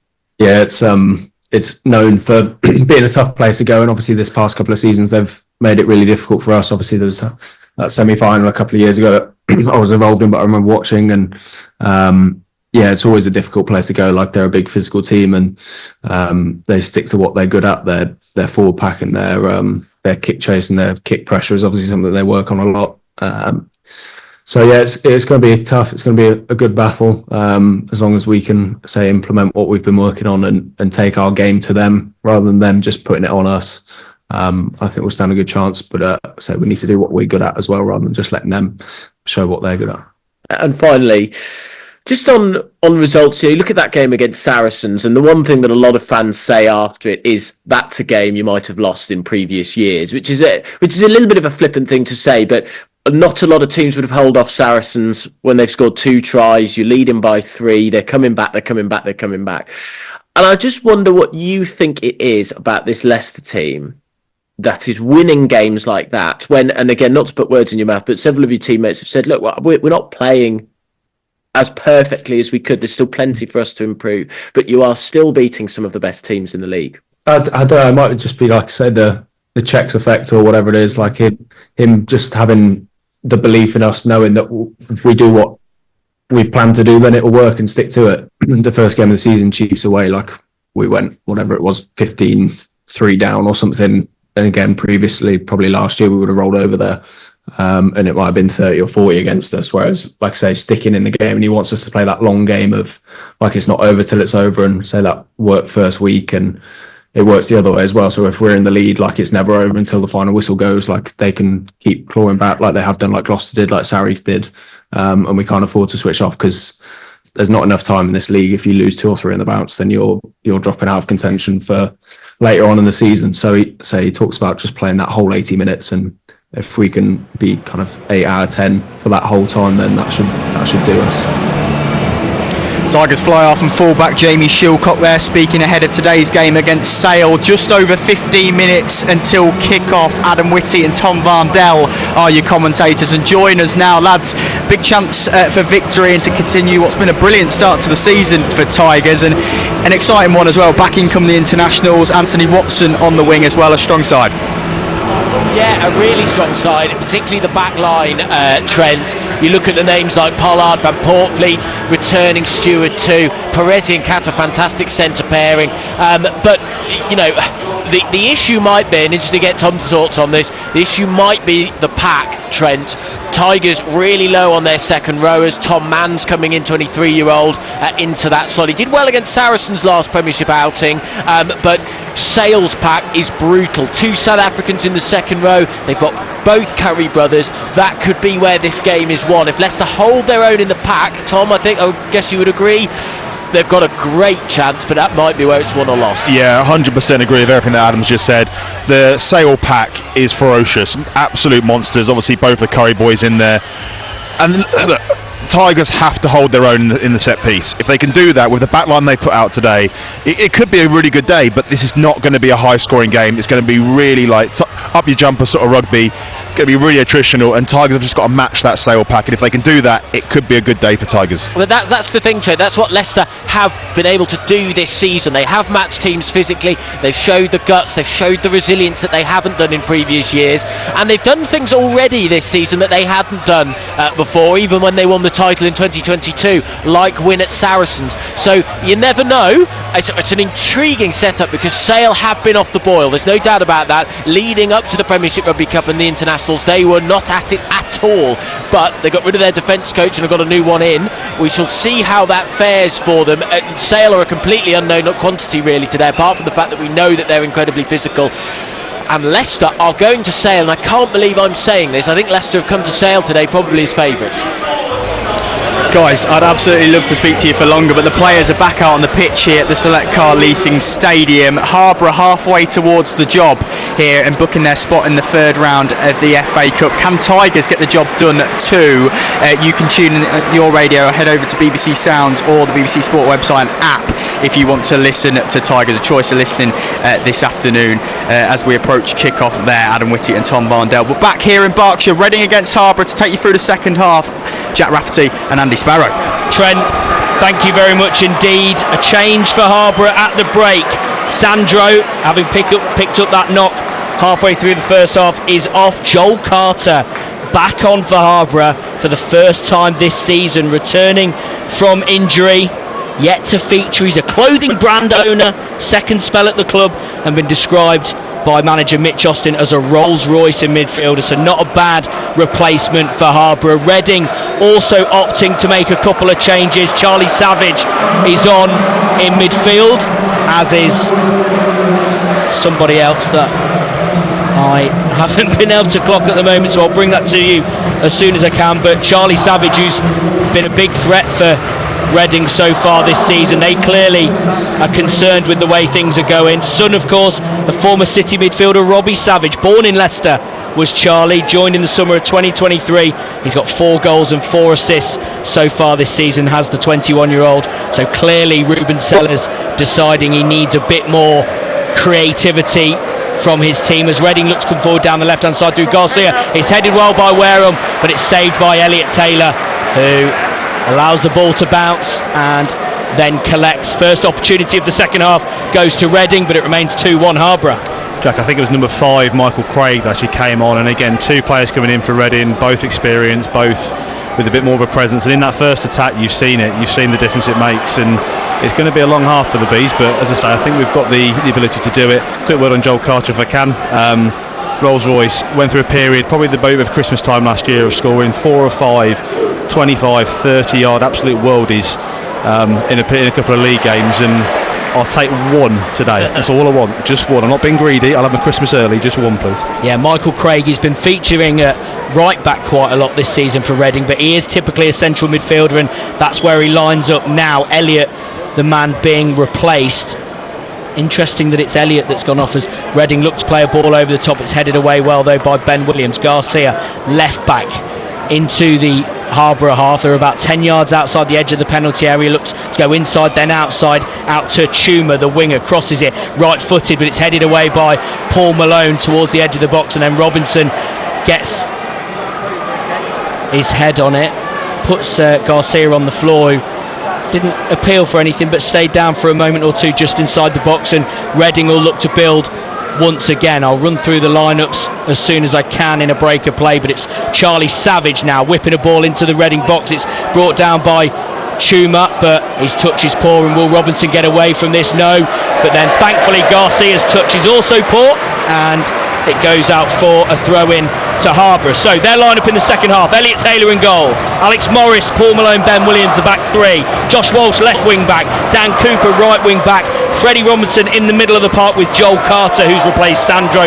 Ben Starkey just in front with Ben Stevens and Riley O'Sullivan leading the line. Sandro just coming down to applaud the Harborough Town fans wearing his big Harborough Town coat. His job is done for the day. Just on that sub, probably about 15-20 minutes sooner than Mitch would want it. Joel, as I say, he's played a few games with the 23s in the last couple of weeks, and I think in reality Sandro probably had about 60-65 in the tank, so that's great play by Riley O'Sullivan again.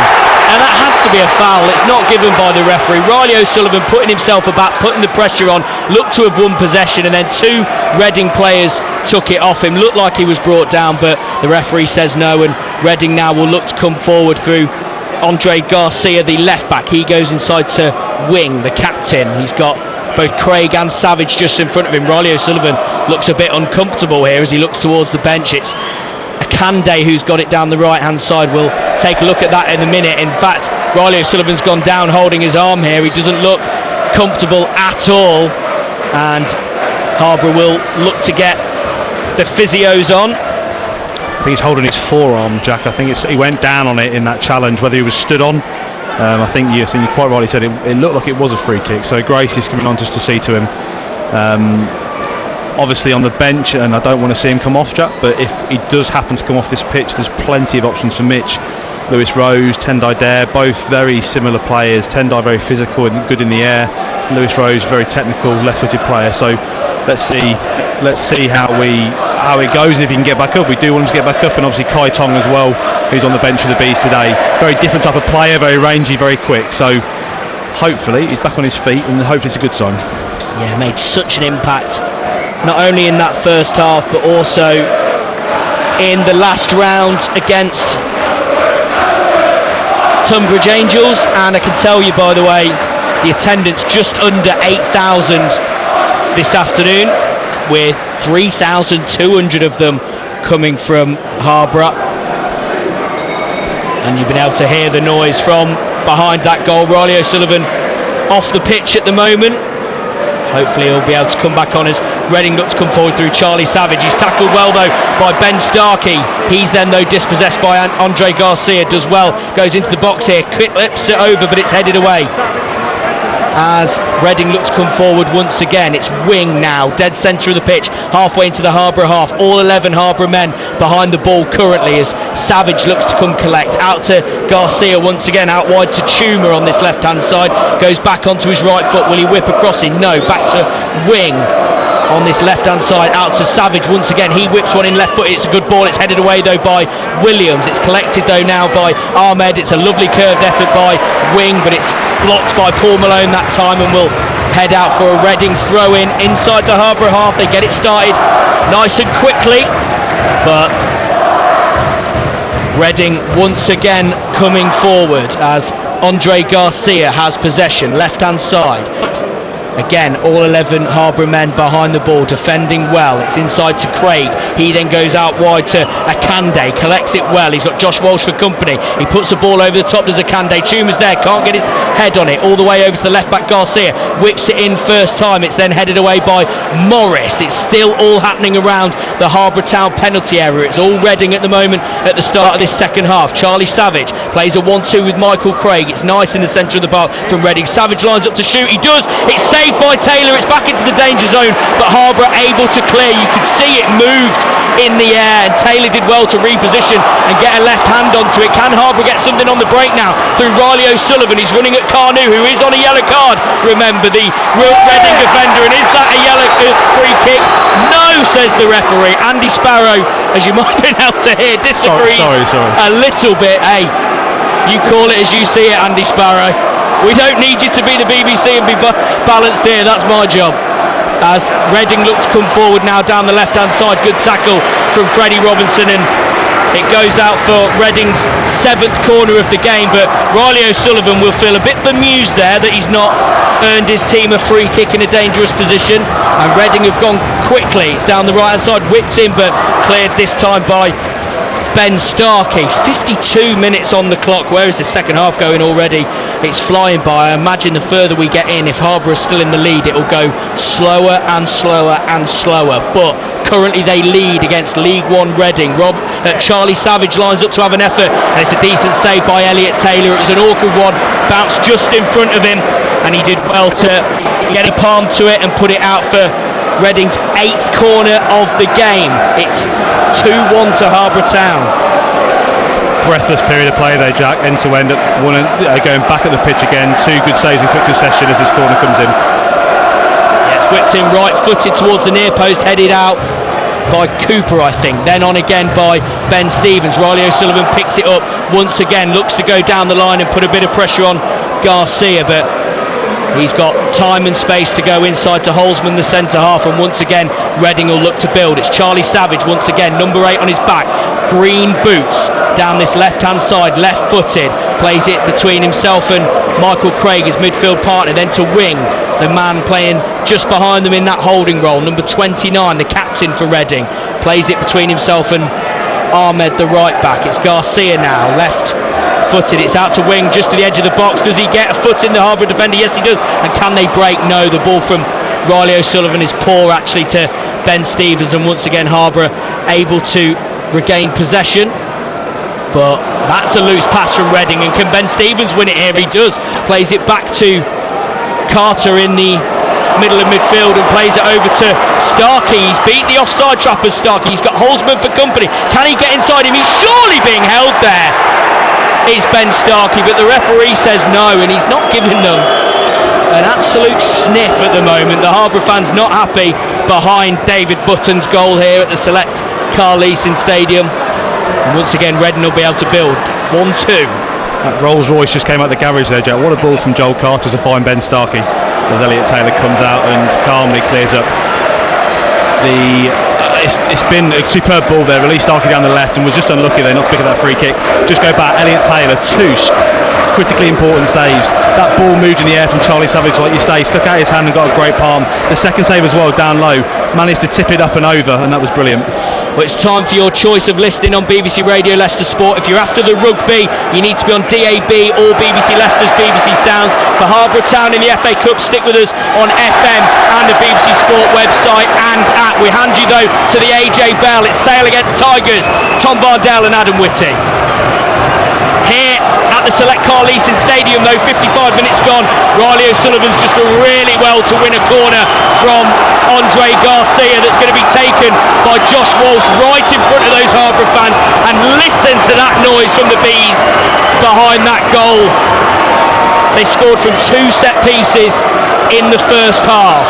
All of Reading's players are back defending. Can they prevent a 3rd goal for Harborough Town, which you think would feel massive? Walsh plays it into the area. It's Morris, he's got his head on it, it's over the bar.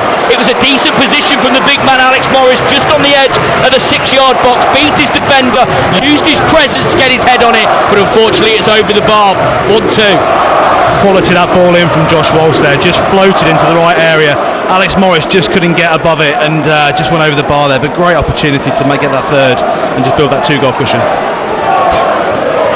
2-goal cushion against League One Reading as they look to come forward here through Charlie Savage. Ben Williams though defends it well, and his clearance will be chased by Riley O'Sullivan. He's won it here. Ben Stevens is in a decent position. Can he break here? It's Ben Stevens, left hand side, as Riley O'Sullivan is fouled as he plays the pass. Does the referee see it? It doesn't matter at the minute. Stevens inside to Starkey. He has an effort, but it's over the bar from outside the box. He saw his name in lights, did Ben Starkey, and is the referee going to come back here and give a yellow card to the Reading man? No. There's a clear foul on Riley O'Sullivan, who is causing the Reading defenders all kinds of trouble at the minute. 56.5 minutes played, they still lead 2-1 to Harborough Town, but Reading come forward now through Akande.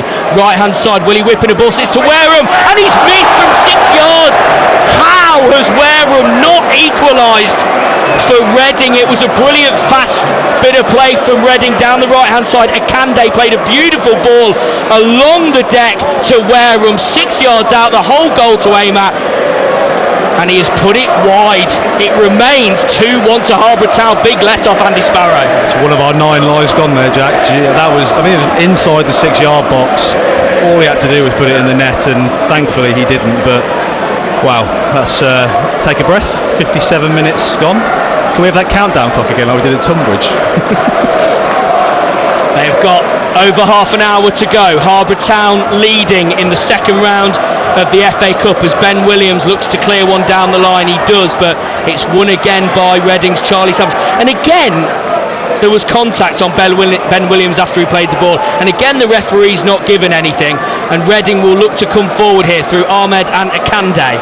Right hand side, he's been a threat as Akande. He goes back to wing, inside channel, whips the ball over the top. Paul Malone though, meat and drink that is for the big man Paul Malone. Bricky in the week, heads it away.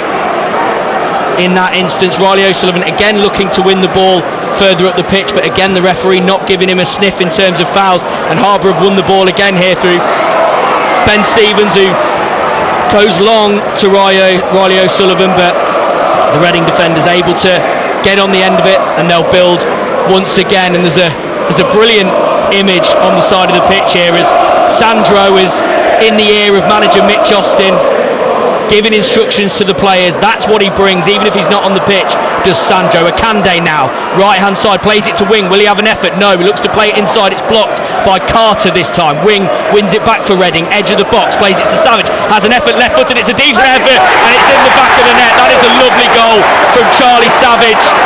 Edge of the box, he received it from Lewis Wing. He set himself up with his first touch and then curled it in to the bottom corner of Elliot Taylor's goal. That's why Ruben Sellers realised he needed a bit of creativity and brought on Charlie Savage in the break, and he puts it in for his 5th goal of the season. It's Reading 2, Harborough 2.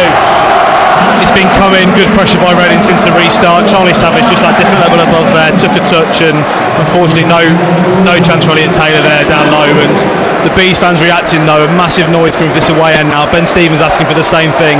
This is where we need you most now, that yellow wall. Let's get behind the boys. Half an hour to go, we've done it before. Well, having got the equaliser, Ruben Sellers has decided he wants more and has made an attacking change by bringing on attacking midfielder, sometimes winger Kem Campbell, on loan from Wolves, and replaces the captain Lewis Wing. So you would think he potentially would play a little bit further forward, with Charlie Savage maybe moving back into the centre of midfield. But once again we are level, and Harborough Town 2-2 with League One Reading. Can they create an opportunity once again in the second half, like they did twice in the first? Reading coming forward now though through Michael Craig, out to Akande, right hand side, whips in a ball, no he doesn't, cuts in on his right foot, step over to go round Starkey, plays it low, it's saved well by Taylor, and comes out to the edge of the box. Garcia now, dead corner of the box, left hand side, inside to Campbell, just on the pitch. Now Savage, number 8 on the back of his shirt, now out to Garcia, left hand side.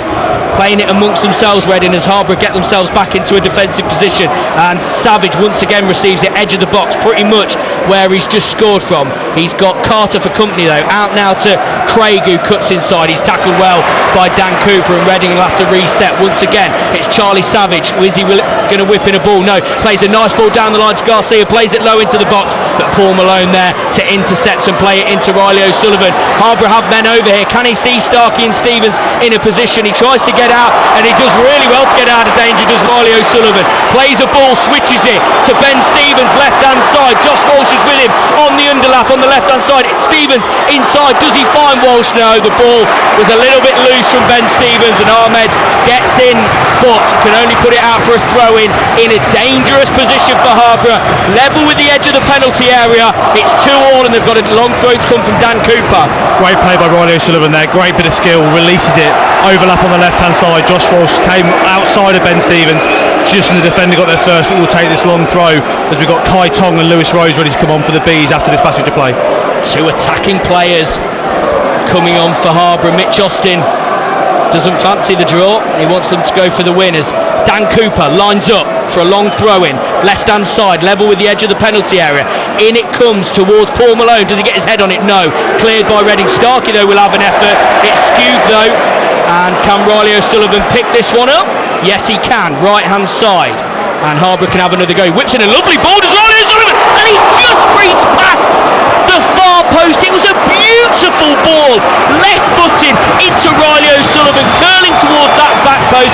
A couple of Harborough players shook themselves at it, including Alex Morris, but they couldn't get on the end of it. It remains 2-2, and Reading look to break here on the counter-attack through Michael Craig, dead centre of the pitch. He plays it along to Campbell, right-hand side. He cuts in on his right foot, he cuts in again. Does he have an effort? No. Out to Akande, right-hand side. Can he whip in across? Inside to Campbell, edge of the box. His control isn't great, but he keeps hold of the ball. Green boots, just outside of the D. Back to Charlie Savage, son of former Leicester midfielder Robbie. Will he play it in through? It's a lovely ball actually to Craig, but Elliot Taylor does well to get out and effectively tackle the Reading man. He looked a yard or so offside, but nothing from the linesman. And as Harborough look to clear, it's picked up once again by Reading. Charlie Savage is in a dangerous position once again. He's already scored one. Could he get another, the Welsh international? He cuts back. He's got Ben Stevens for company, who leaves one on Charlie Savage and gives away potentially a silly free kick in a decent position. Dead centre, maybe slightly too far out at what we're talking 20, 30 yards, but unnecessary, you would have to say, from Ben Stevens, and it gives Reading an opportunity to have a go on Elliot Taylor's goal. 63 and a half gone, 2-2. Not a huge difference though, Jack, if I'm honest, between the 3 or 4 that Riley O'Sullivan's had, but look, it is what it is, and from that distance we've seen what he can do already. So I think we said earlier on they're going to have about 9, 10, 11 shots on that range, and one will go in, one has, so maybe not this one on this occasion, but I think Mitch has just held off the subs for a second, and as Charlie Savage has stood over this ball. Already 1 goal. Charlie Savage, he has an effort towards goal and it hits the huge Harborough Town wall. He then lays it off to Ahmed, the right back, finds Akande, his partner on that right wing this afternoon. His cross is intercepted by Walsh, but Reading able to pick it back up once again. Charlie Savage over to Michael Craig, edge of the box, just inside the penalty area now to Chuma. His ball over the top isn't met well, and in fact it's bobbling around, and Reading going to score, and they have. It's Adrian Akande, and after such solid, reliable defending from Harborough Town, they've let themselves down a little bit there with how the ball bobbled about. A couple of loose touches and it fell in a position for Adrian Akande where he simply couldn't miss from inside the 6-yard box. It's now Reading 3, Harborough 2. Disappointing there again. It's the simple stuff for us that just let us down there. Just need to put 1 foot through the ball and clear that, and just bobble through, and he's finished from close range. But it's unlucky. It has been coming. We did say in the break with Trent that this half was going to be tough. They made those changes as Harborough Town now will make a couple, and Riley O'Sullivan comes off to a hero's applause, Jack. Yeah, ran for absolutely everything as Riley O'Sullivan. Ben Stevens also off, so it's a complete shift of the front two. Ben Stevens and Riley O'Sullivan off. Louis Rose and Kai Tong come onto the pitch.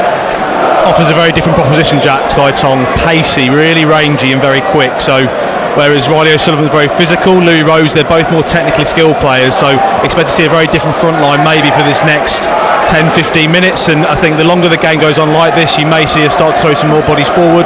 Paul Malone, who naturally is a centre forward when he's played last season, you may find he makes his way up there, but important now, let's hold on for 10, just keep it at 3-2 and give a chance. We will, and there will be another chance, there will be more just into those final few minutes.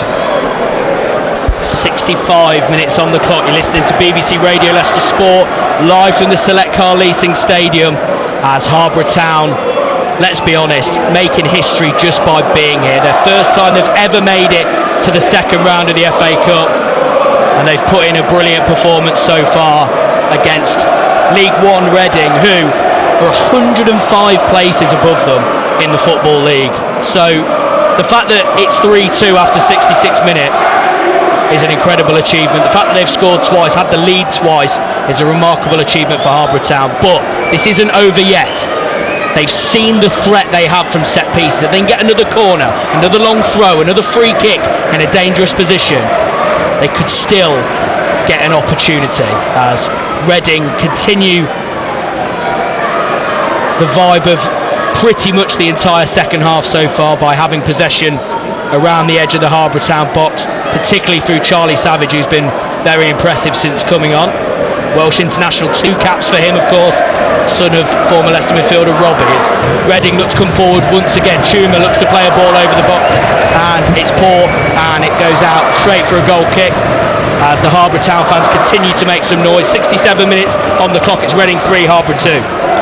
just a lull there. It's been quite a, I think, Jack, you were speaking for about sort of 8-10 minutes in a row there, but just a little bit of a lull there. Reading keeping possession. As I say, just want to stabilise it. Nothing silly, nothing too extravagant. Let's just keep the goal. Let's keep it to a goal deficit. That's going to be really important, and just give us the chance going into that final few minutes. Mitch on the side speaking to Staffy, see what else they can do. They've got Tendai Dare on the bench. Dan Forbes obviously scored the 4th in that win away at Tunbridge. So still options there for the Bees, and it's not over yet. And these fans need to believe and keep that noise up for Mitch and the team to make sure we can give this last 22 minutes the best we can. 3,200 of them here today. There's only just under 8,000 in the stadium, so, and in fact the Harborough fans singing, "We've got more fans than you."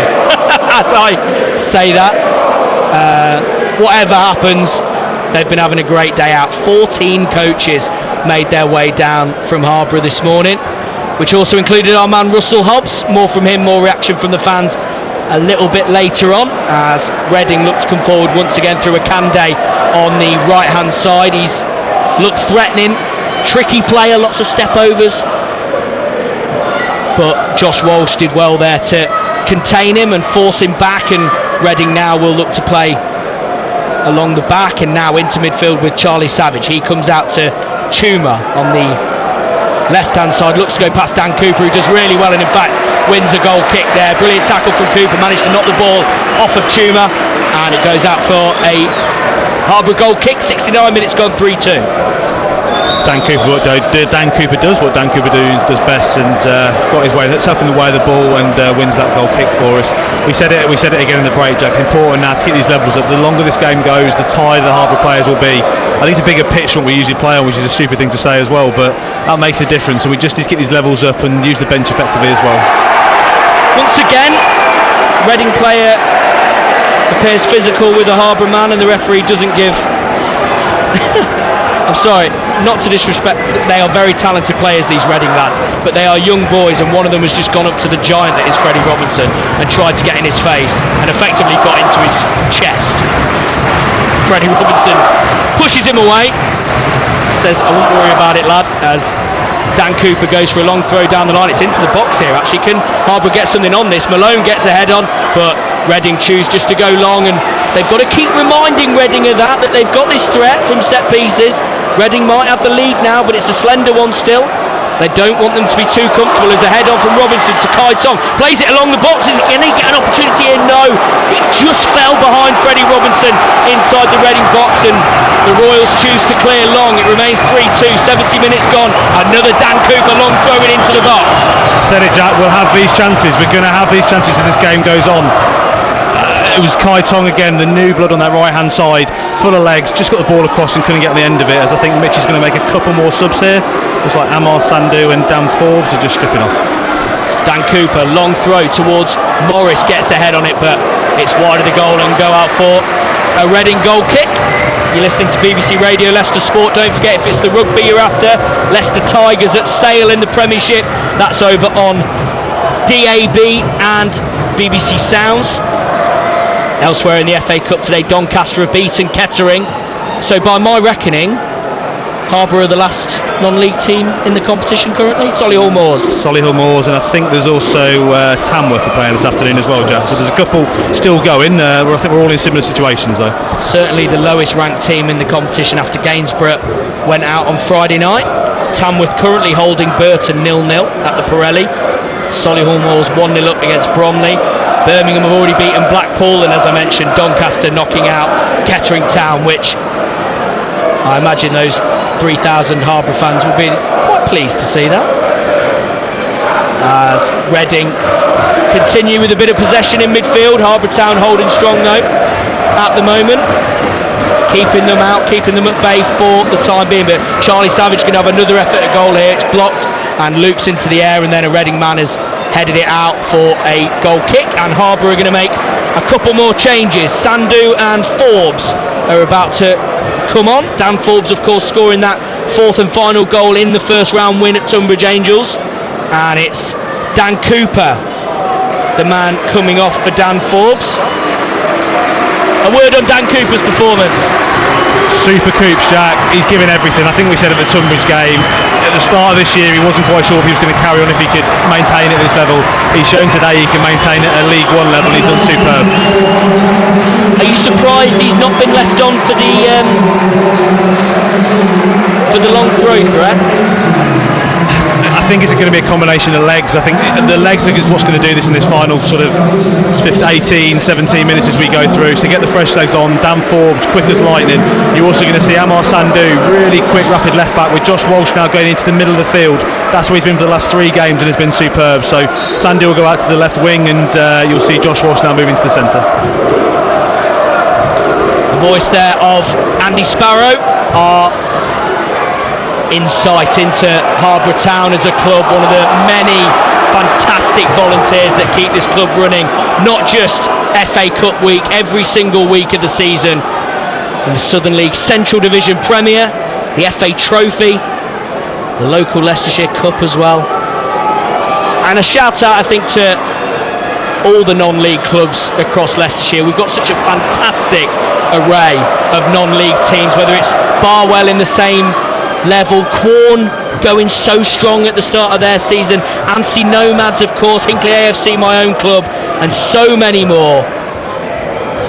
Days like this are what those clubs dream of, and Harborough Town are living it now in the FA Cup as Reading look to play a ball over the top. It's intercepted well though by Ben Williams, and Ben Starkey's going to have a go here, and surely that's got to be a yellow card for Carnu, who in fact has already been yellow carded in the first half. He's going to be off there. Abraham Carnu was booked in the first half. Ben Starkey, a ball was played over the top from Williams. He got in there, got a foot to it, knocked it down the line. Carnu cleans him out, clear yellow card. And as Andy Sparrow rightly points out, having already been booked in the first half, he is off. So, another twist in this tale. Harborough Town have a man advantage in the FA Cup. Wow. 15 minutes left to play, 1 goal in it. Are we seeing some of the magic of the FA Cup? Reading have gone for a really high line here from the free kick. Well, they can't defend the penalty area, Jack, so they're going to keep a really high line as they get this in, but it's not going to stop us. Walsh lifts it over, it bounces on the edge of the box, it's found by Lewis Rolls, Ben Williams in there as well. It's bobbling about, but Reading able to get it clear, and they choose to go long through Charlie Savage, and Elliot Taylor's going to get on the end of this as Akande goes barging into the back of the Harborough man. Clear free kick, and the Reading fans disagree, but he just barged into the back of him. Free kick, Harborough Town. Jack, you asked me the substitutions, what that changed with Dan Cooper. We're going to miss that long throw. We said it, legs, pace, width. Now it's going to be even more important. Reading are going to play really tight and condensed here and try and make sure they're solid, and the wider Harborough can be. You've got Dan Forbes out on this wide wing, on this wide right now. You're going to see him pushing on, Amar Sandhu pushing on, and it's going to be a bit of a roller coaster the last 15 minutes as Reading roll the dice again. Do not go anywhere, Harborough Town fans. If you're not one of the 3,200 here, if you're one of probably about 10 people left in the town of Market Harborough, and you are listening to us on BBC Radio Leicester and the BBC Sport website and app, or maybe on Harborough FM, shout out to our friends at Harborough FM who've kindly hosted us as well this afternoon. Your team are still in this at the Select Car Leasing Stadium. They are 3-2 down, but with a man advantage. Centre-back Carnu sent off, and in fact Ruben Sellers has decided to not take a chance with that and has brought on centre-back Harley Dean. As Harborough look to go short with this free kick, they play it down the line, and now it's Sandhu plays it down to the number 7 Kai Tong. Fresh legs as he come inside to Starkey. No, retains possession, lays it off to Starkey. It's poor, and he does well actually to get a foot in and retain possession, but Carter is dispossessed here, and Reading in a break here. It's 2-on-1, and it's played wide to Charlie Savage down the right hand side into the box. Harborough men are back. Can Savage take advantage? Brilliant tackle from Joel Carter, who makes amends for losing the ball initially, and he plays the ball over the top to Kai Tong. It's a race between him and the centre back Holzman, but keeper Button is the one that comes out to retain possession, and then the Harborough man Lewis Rose into the back of the Reading player, and the referee decides that is a foul. Reading fans not happy here, but two things to note, Jack, on this one. Take it as a compliment. You've got League One Reading that are time wasting against Harbour Town. Okay, the substitute took about an age to get off this pitch, and now they're doing the same thing. So take it as a compliment, Bees fans. Reading don't want to see out this last this 13 minutes is going to be torrid for them. Joel Carter, just a word there, gave the ball away. That's what caused the Reading break. He tracks back a good 40-55 yards and gets his foot on the ball in the penalty area to come away with it. Great work right there by Joel. As I say, just coming back from that injury, and if you'd asked him before today, did he have 45 in the legs? I don't know, but he's doing a great job here as we go into the 78th minute. so 3-2, Harborough are behind, but they have a man advantage. Abraham Kanu sent off for Reading in the 75th minute. And as Andy Sparrow points out, the League One side 105 places above Harborough Town. For context, if we were to name a team between Reading and Harborough in the football pyramid, every minute from the start of the game, you'd need the first half of extra time to get through them all. Fantastic start, that is. Dan Forbes looking to defend against Andre Garcia. Tricky left back in a wing position at the moment. He played it inside to Dorset, but his shot is wide, and Harborough looking to break it through Ben Starkey, who's surely fouled, and that is surely going to be another yellow card here for the number 3. Jarrell Dorset, and it is. They're scared of the break, you can see it. Harborough breaking at pace, Ben Starkey, and he's just manhandled to the floor there by the number 3, and again probably deserved yellow card there, as Reading are going to play this high line. And for those, we're stood up in the rafters here at the Select Carl Leadison Stadium, but Reading are probably sitting about 10 yards deep, 10 yards shy of the centre circle, so high as Elliot Taylor takes this. Plays it over the top, as you mentioned, high line. Paul Malone, though, still looking to get his head on it, as is Alex Morris, who retains possession here, inside to Rose, back out to Walsh, who whips a ball over. It's headed on by Williams, headed out then. Rose, can he get it under control? Is that handball? That looked to be a certain handball on the edge of the box.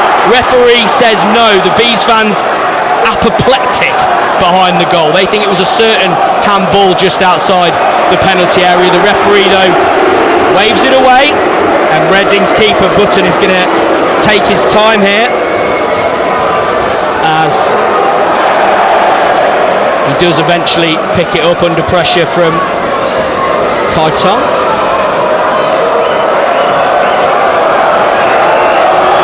And he has taken an age here. Where did that 6-second rule go a few years ago? Walsh, though, plays a ball over the top to Starkey down the left-hand side. Can he get on the end of it? No. Holzman gets in, but forces the throw-in, does Starkey. And Harborough Town showing that they're not just a team about hoofing it into the box. They have got pace as well, particularly in these closing moments with players like Rose and Tong on the pitch. Of course, Starkey still there, the Tanzanian international. Alex Morris is going to take this, and Morris is also good in the box, Jack. His throw is enormous. So you've not got one long throw specialist, you've got plenty of them. Morris into the box towards Williams, heads it on towards Malone. He can't get his head on it though, and it's cleared by Reading. Headed back into the box by Williams, flicked on, then it's Malone towards goal, and keeper can only parry. Is he put in? No, it's brilliant defending. That is a superb goal-saving tackle. As Dan Forbes, I think it was coming in, he saw his name in lights, and Holzman, the Reading defender, able to put it out for a Harborough corner. My word, it's still 3-2, 8 minutes to play. They can't defend this on the edge of the box, Jack. This is going to be right on the keeper. You watch this. Walsh over to take it, whips it in, right-footed. It's towards Rose. Keeper does well though to punch it clear. It's going to come out to Sandu, who lifts it back towards the box, but it's headed out once again by Reading, and they'll look to clear on the counter-attack through Charlie Savage, though. His ball is poor though, and picked up by Louis Rose. Starkey now down the line. It's blocked well though by Garcia.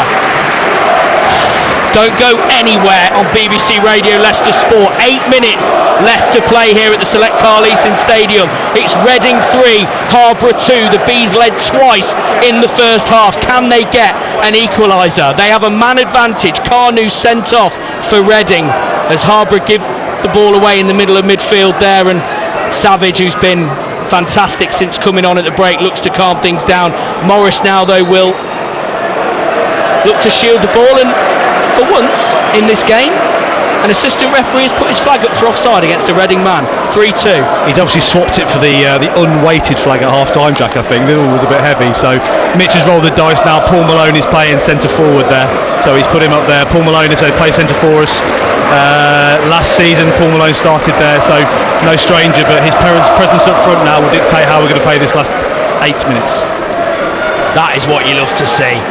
You need a goal, chuck your centre back up front as they win another throw-in in a decent position, and it's Dan Forbes over to take it this time, the right wing back.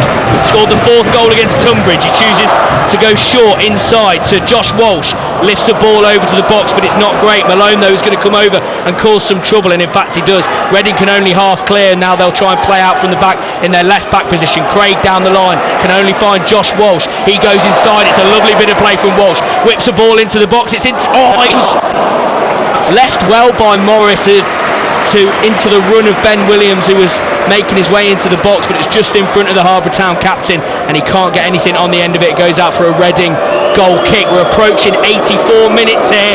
It's the Harborough Town fans continuing to make the noise. They're 3-2 down, but they're still in this one in the FA Cup. On a go slow here, Reading again. They're trying to decide who's going to take the goal kick, I think. Be interesting to see if the referee decides to bring out the yellow card for time wasting, as Reading choose to go long this time, and it goes all the way through to Elliot Taylor in the Reading goal. Harborough boy, landscape gardener in the week, does go long. It's towards Starkey, but it's headed well by number 6 Harley Dean, and it's over the top here. Can Starkey put under pressure? In fact, Dan Forbes is there as well, putting pressure on the left back. Did that go out? No, he does well actually. In the end does Dorset, number 3 on his back for Reading, and they can come away with the ball. But Harborough Town once again into in possession, this time through Joel Carter. He then lays it off to Dan Forbes on the right wing, and they'll go back to play it along the back.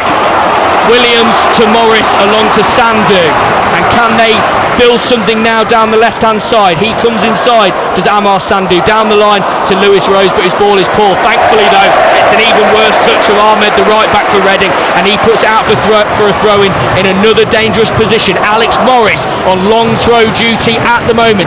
85 minutes gone, 5 left of normal time. Can Harborough Town find something in the FA Cup, find a way to remain in this competition? Josh Walsh goes around Charlie Savage, plays it down the line to Sandu. Can he get a cross in? He's tackled, but he retains possession. Sandu plays it over the top. Malone's there, gets a head on it. He's playing it in 3-on! It's Clayton! Equalises for Harborough Town with just 5 minutes to play. It was a ball into the box by Sandu. They are going wild on the Harborough Town bench, running down the line towards the Bees fans. Paul Malone, always a threat in the box, gets his head on it, and he's down to Clayton inside the 6-yard box to put it into the back of the net. The Bees fans are going absolutely wild behind that goal. You are not dreaming, Harborough Town. You are still in this. 4 minutes left to play. They've got a man advantage. It's Reading 3, Harborough Town 3. Speak, Jack, I'll give you a rest there from that one. All game, it's been that ball into the box, it's been the aerial battle, they win the ball. It was a brilliant cross across the box, and Kai Tong there in the right place at the right time, puts it past the keeper, and it was agonising for Reading. The ball just bounced and dribbled out of Button's reach, and it's 3-all as we go into the 86th minute here. 105 places between them in the footballing pyramid. Reading were playing Premier League football in 2012. Harborough were playing in the 9th tier just 4 years ago, and now they are level in the FA Cup second round with just over 3 minutes left to play. Don't go anywhere on BBC Radio Leicester Sport. This is going to be A tense finale, you would imagine, as Charlie Savage, brilliant player for Reading, has possession of the ball and plays a poor pass that will roll out for a Harborough Town goal kick. Listen to those fans.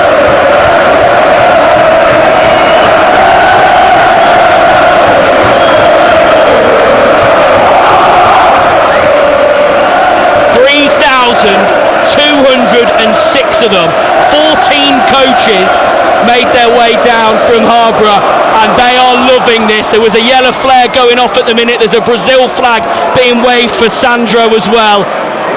But it is the boys who've been there all season who are doing the job at the minute, as they look to not only hold on but potentially go one further and get themselves a winner. Remember, no replays in the FA Cup this season. It'll be extra time and penalties as Sandu looks to come down the left. Now, a ball was played over the top. A Reading player was in a clear offside position. Sandu then took a touch. The Reading player moved, so the linesman flagged, but Sandu had gone past him by that point and was charging down the left wing, and the referee decides to go back and stop play and give the offside. For the whole of the first half, we wanted him to put his flag up, and the minute you don't want to put his flag up, he does. But we'll take the free kick as we're going to load the bench here, and there is a Harborough Town fan running on the pitch, running towards Mitch Austin, running towards Sandro to give him a hug. I mean, he's going to get kicked out when he could possibly miss his team winning in the FA Cup, but at least he got a hug out of Sandro. The lads have been calling him Sandy in training. I imagine one of the Harborough pubs that's been open since 7 o'clock this morning has served that lad a few too many sherbets this morning, maybe. Rush of blood to the head. Reading are sitting here. We've got a minute to go plus stoppage, and Reading are sitting. They're looking for extra time. They're not looking to try and win this. And what an opportunity! What an opportunity this is. Elliot Taylor long towards Malone, gets his head on it. It's down and over the top. It's towards Kai Tong once again. Louis Rose in here. Candy Harborough. It was dropped by the Reading keeper. There was a miscommunication between him and the defender. And tell you what, if that had fell to the foot of somebody, what an opportunity they'd have had with 30 seconds away from the 90. It's Reading 3, Harborough Town 3.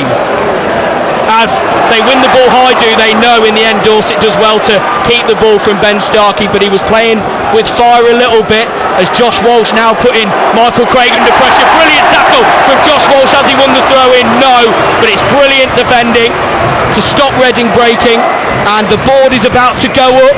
There will be 5 minutes of stoppage time to play at the Select Car Leasing Stadium. 5 minutes, Harborough fans. Can your team get a winner here and make history? As Reading look to come forward over the top. Is Dan Forbes fouled? Yes, he is, by Andre Garcia. And Harborough will have a free kick halfway inside their own half and will look to go long.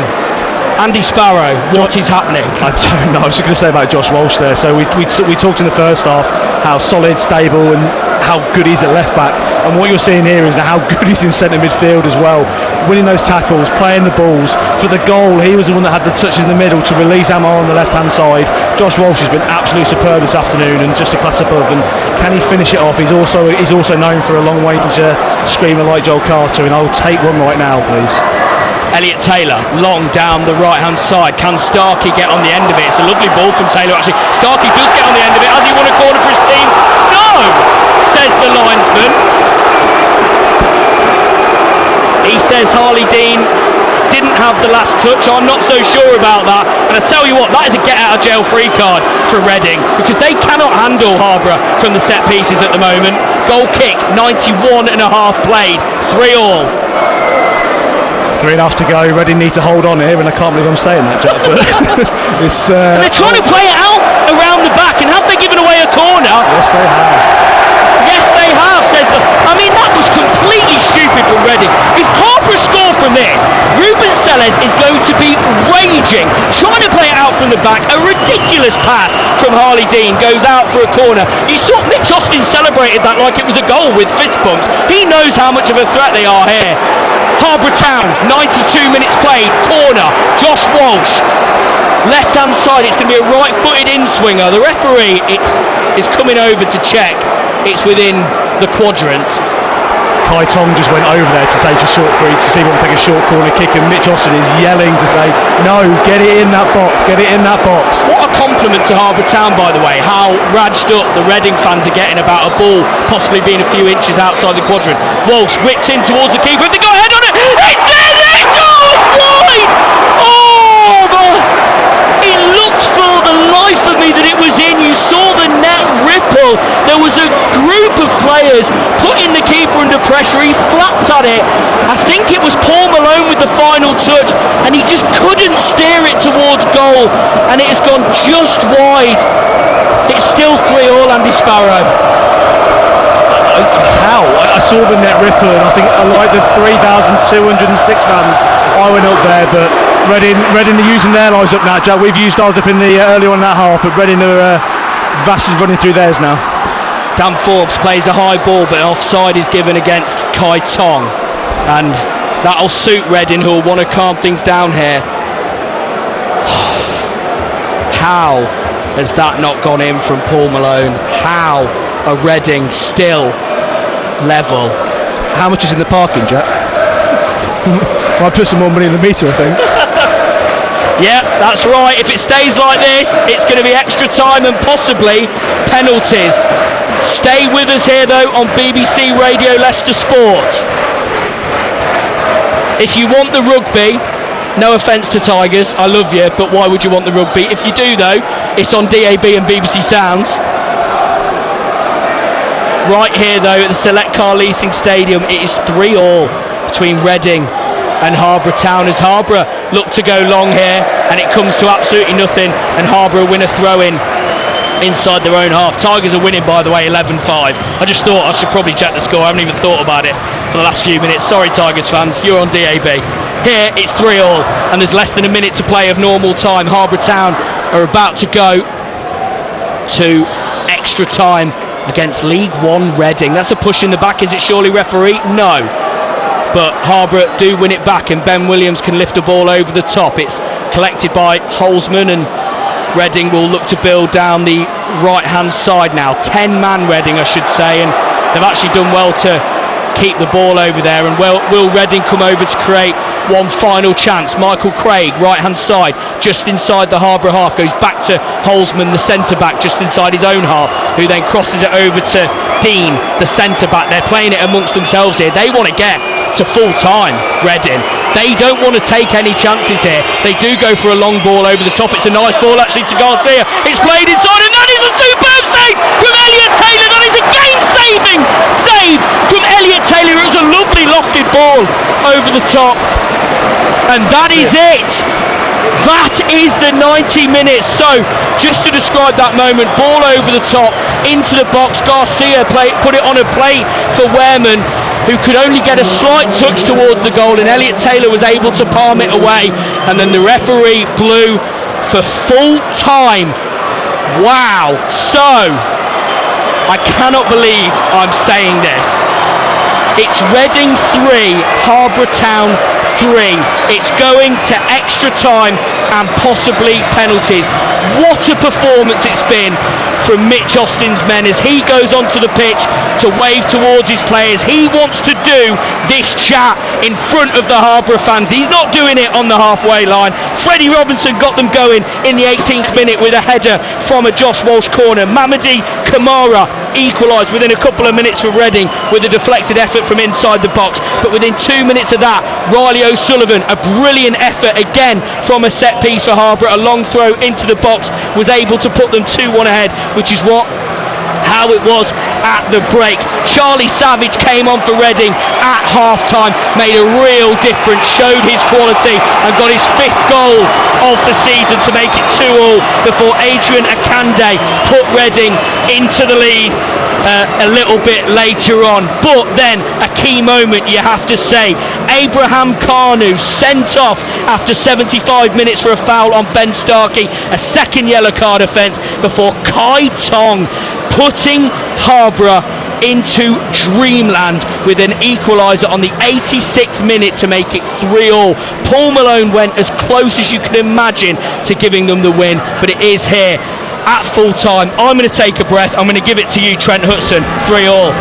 Jack, I don't know how you're still talking after that. What an absolutely pulsating game we've had from minute one here. 6 goals shared at the Select Car Leasing Stadium. Harborough have held League One Reading to a 3-3 draw, and it means we have an extra time with potentially penalties. What you can hear behind us are the Harborough fans with a rallying cry to the players and the staff. Mitch Austin has taken his team right in front of them.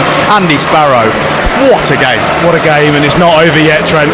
Mitch has taken, so for those who can't see this, and all of you unless you're here, he's taken the players into the huddle, deep into the half where the Harborough fans are. He's been put the team talk, that's the most important team talk he's going to give in his whole Harborough career. He's pointing at those fans to say, this is for them, and we've got to strap ourselves in, Trent. We've got another half an hour of this. I don't think Jack's voice has got it in him. It's a game that really had everything. You look at it, in that stoppage time, 5 minutes of stoppage time, Harborough goes so close to winning the ball bobbling around, no one can get it under control, it just inches wide, and then heart in mouths, beating out of our chests. They play a long ball in the final kick of the game, squared across, absolutely unbelievable clutch save, the most important save that Elliot Taylor will make of his career. He made an absolute worldie in the first round against Tunbridge, if you watched it, where he went down low. Very different scenario. I know we're winning 4-0, but he stays switched on throughout the whole game, and the ball went wide and he cuts in, and Taylor gets a hand to it, but then more importantly, he's up on his feet so quickly to smother it as well, and I think at the moment he smothered, the full time whistle went, but it's had everything, this has, Trent. It's just, we don't want this dream to end, and we've said it, that it's been a great experience, but we dare to dream, and we do not want this to end, and that's what these boys on the pitch for the next half an hour. Can we keep it going? You mentioned just a moment ago how this is the most important team talk of Mitch Austin's career. If you're that man right now, what are you saying to those players ahead of a huge 30 minutes? I'll steal some words that one of the fans sent a video today to one of our groups, that do it for yourself, lads, and be selfish, right? You've done all of this for all the talk's been about you doing it for the town, the community, for the league, for non-league. This next 30 minutes, do it for yourself, be selfish, and go out there and get this win that you deserve. And let's be honest, they've absolutely rattled the home crowd and players. Them final 10-15 minutes from minute 75, after Reading went down to 10 men, they were camped back in their own half, they were putting pressure on. A bit of dark arts from Reading as well, trying to slow the play down. That's such a compliment to Harborough. I was just going to say, take it as a compliment, and I'll be honest with you, there's Reading fans that have left. You can see areas of that stand over opposite us where fans have left. They've gone. They probably thought it was over when it went into that 85th, 86th minute, and they're gone, and we're still here. But yet, we said it in the comms, they were time wasting on free kicks. There was players going down, the substitutes. You're saying that about a League One side against a 7th tier non-league side in Harborough Town. There's no greater compliment than that. And you know, the man advantage, it'll be interesting now though, they obviously for that last 10 minutes they did sit, they got the man sent off and they went into a defensive position.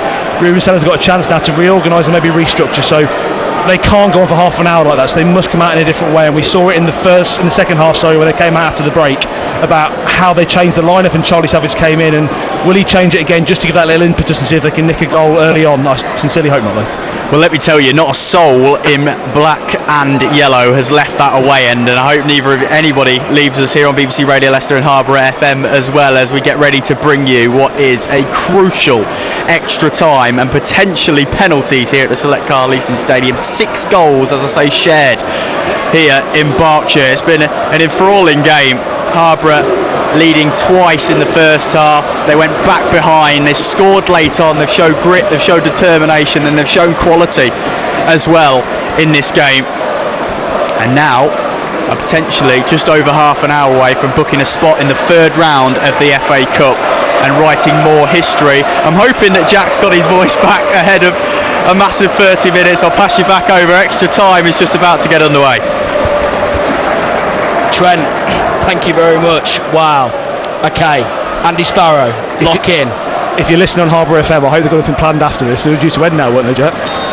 So we're saying goodbye? No, I imagine they're still with us.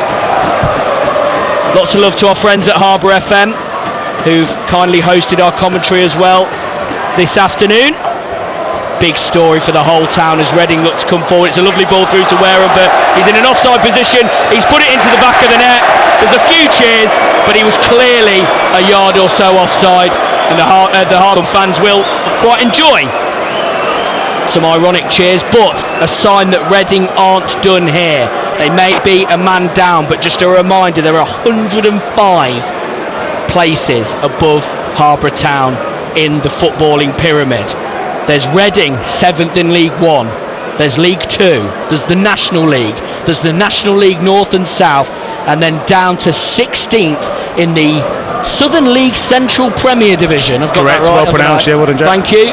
Where you'll find Harborough Town, who got themselves a good win in the league at the weekend, 4-1, which will have helped Mitch Austin's maybe slight concerns at looking at the teams over their shoulder in the relegation battle in that division. Of course, first season up at Step 3. They only got promoted last year, Harborough Town. They were cruising at Step 4, top of the league, and then an admin error led to a points deduction, which meant they had to do it through the playoffs, beating local rivals Anstey Nomads to get promoted, to get into Step 3. This is all about the FA Cup, as they look to go down the line with a throw into Harborough Town, but it's cleared by Reading and they're going to break it. It's a brilliant tackle though by, I think, Josh Walsh, but Reading looking to come forward once again. It's Ahmed, the right back. Morris is with him. He plays it down the line to Campbell. Will he cut inside? He does really nicely, actually. Plays it along the line, and there is Dan Forbes to get it away.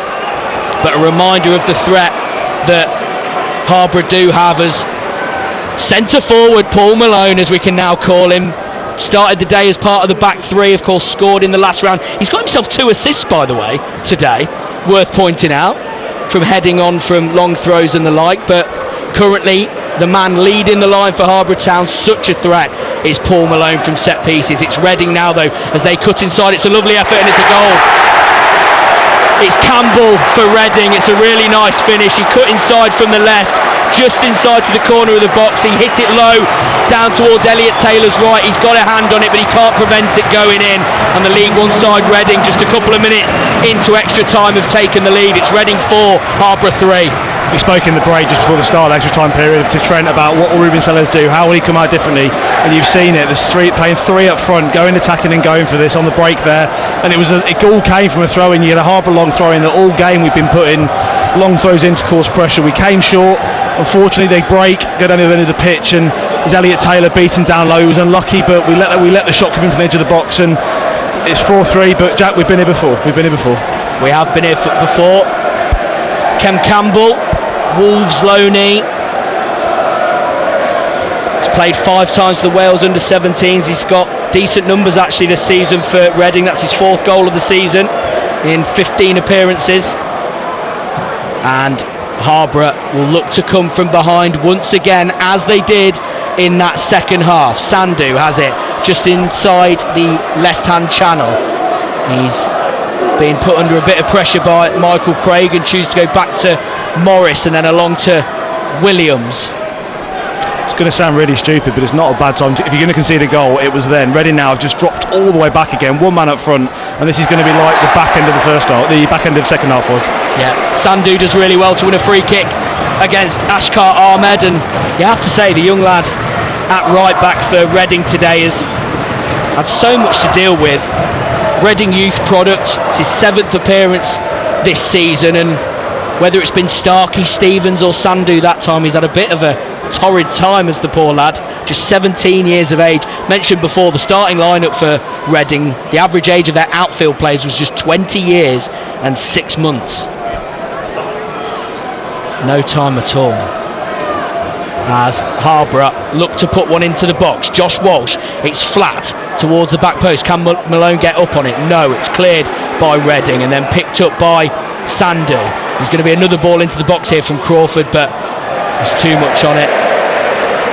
Carter, sorry, and that'll go out for a Reading goal kick, and they are going to take all the time in the world. David Button in the goal for Reading. Of course, plenty of experience. Tottenham youth, played for Charlton, Brentford, Fulham, Brighton, West Brom. Mostly been playing in the cups this season. As Charlie Savage, real danger man for Reading. He's looked bright since coming on, quieting down since they've gone down to 10 men, but clearly was the game changer at the start of that second half with a lovely finish that made it 2-2. And he has to go back to Button in the Reading goal, and Harborough just giving themselves an opportunity to resettle and hopefully try and get themselves another opportunity. What they won't want to do is concede again. 5 minutes into extra time at the Select Car Leasing Stadium as Reading looks to come forward through Campbell again. He's going to have another effort here. He's done really well. He's gone past one, gone past two, gone past three, and put it into the back of the net. And a tough task for Reading has just become even harder as Campbell gets his second goal of the game.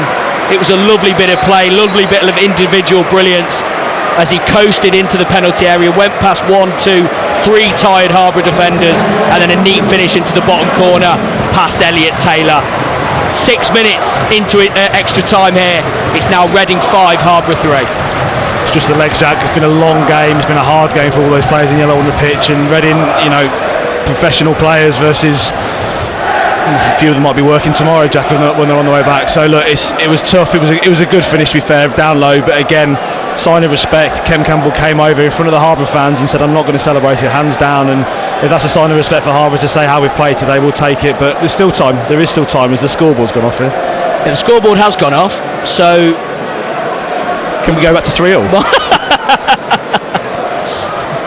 As Sandu looks to play one down the line to Ben Starkey, who was surely fouled in the back by Ahmed. The referee says no. There was a clear push in the back as the scoreboard comes back on, reflecting the score that is now League One Reading 5, Harborough Town 3, and we finally start to hear a bit of noise from the Royals fans inside the Select Car Leasing Stadium. It's only taken 97 minutes.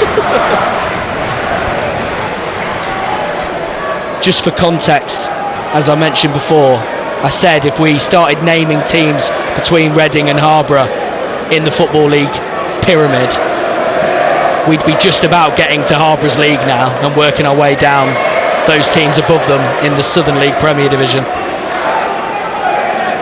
If we were to name them every minute, 105 teams. And I mean, they will be disappointed to be behind, given the circumstances. But how proud, Andy Sparrow, can these players be as another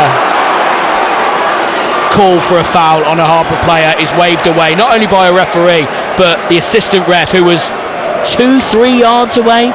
Less said about that, the better. I think, going back to the question you asked about being proud, they're not done yet. This game has still got life in it. I still believe there's goals in this still. There's got players. There's still Tendai Day on the bench that can come on, and Tendai was the Golden Boot scorer at Step 4 last year. So there's still goals in this team. There's still legs in this team. But it's been an amazing journey we've been on, and we've said it, I think, since we started doing the build-up for this, that we didn't want it was going to be one come down when we do come down. But it's not over yet, Jack. There's still time in this. Absolutely. 22 minutes left of the additional 30 to play as Harborough look to come forward now with Alex Morris.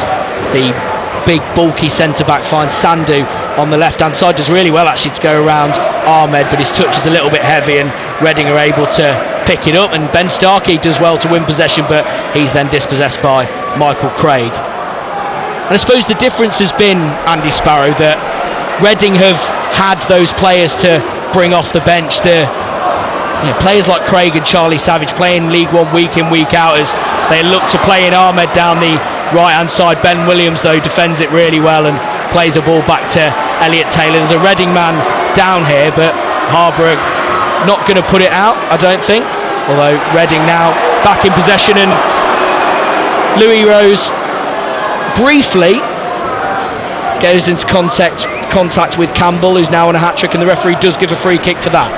There was slightly more wind on the walk to the stadium than what hit that Reading player there, but again, less of the better. So Reading player down, so got a little break here to have a look. Yeah, the Harborough squad. Look, this again. We'll go back to the same again. They're training twice a week. It's training twice a week, playing once, playing twice a week. They don't have the depth. You look at Charlie Savage and you name him, the difference he made. The players we brought on have made an impact. We've talked about Joel Carter, Kai Tong getting the goal. Amos Sandu has played really well down the left as well, given those legs. So we've been able to make the impact, but it's nowhere near the impact that a professional League Two club can have. And again, the stamina is probably what's showing here as well. You're just seeing the professional players and it's slightly longer in the legs, but you said it already. Paul Malone looks like a 21-year-old out there up front, literally running around, chasing balls down. He's again leading that line as he has done for so long for us, and yeah, we'll keep believing. Paul Malone, what a character, by the way. I spoke with him ahead of the fourth qualifying round. He's a bricklayer in the week, scored the first goal against Tunbridge. I spoke to him because he was the man out of these players who'd had experience of the FA Cup proper before. He'd played in the first round for Corby against Bristol Rovers a few years ago,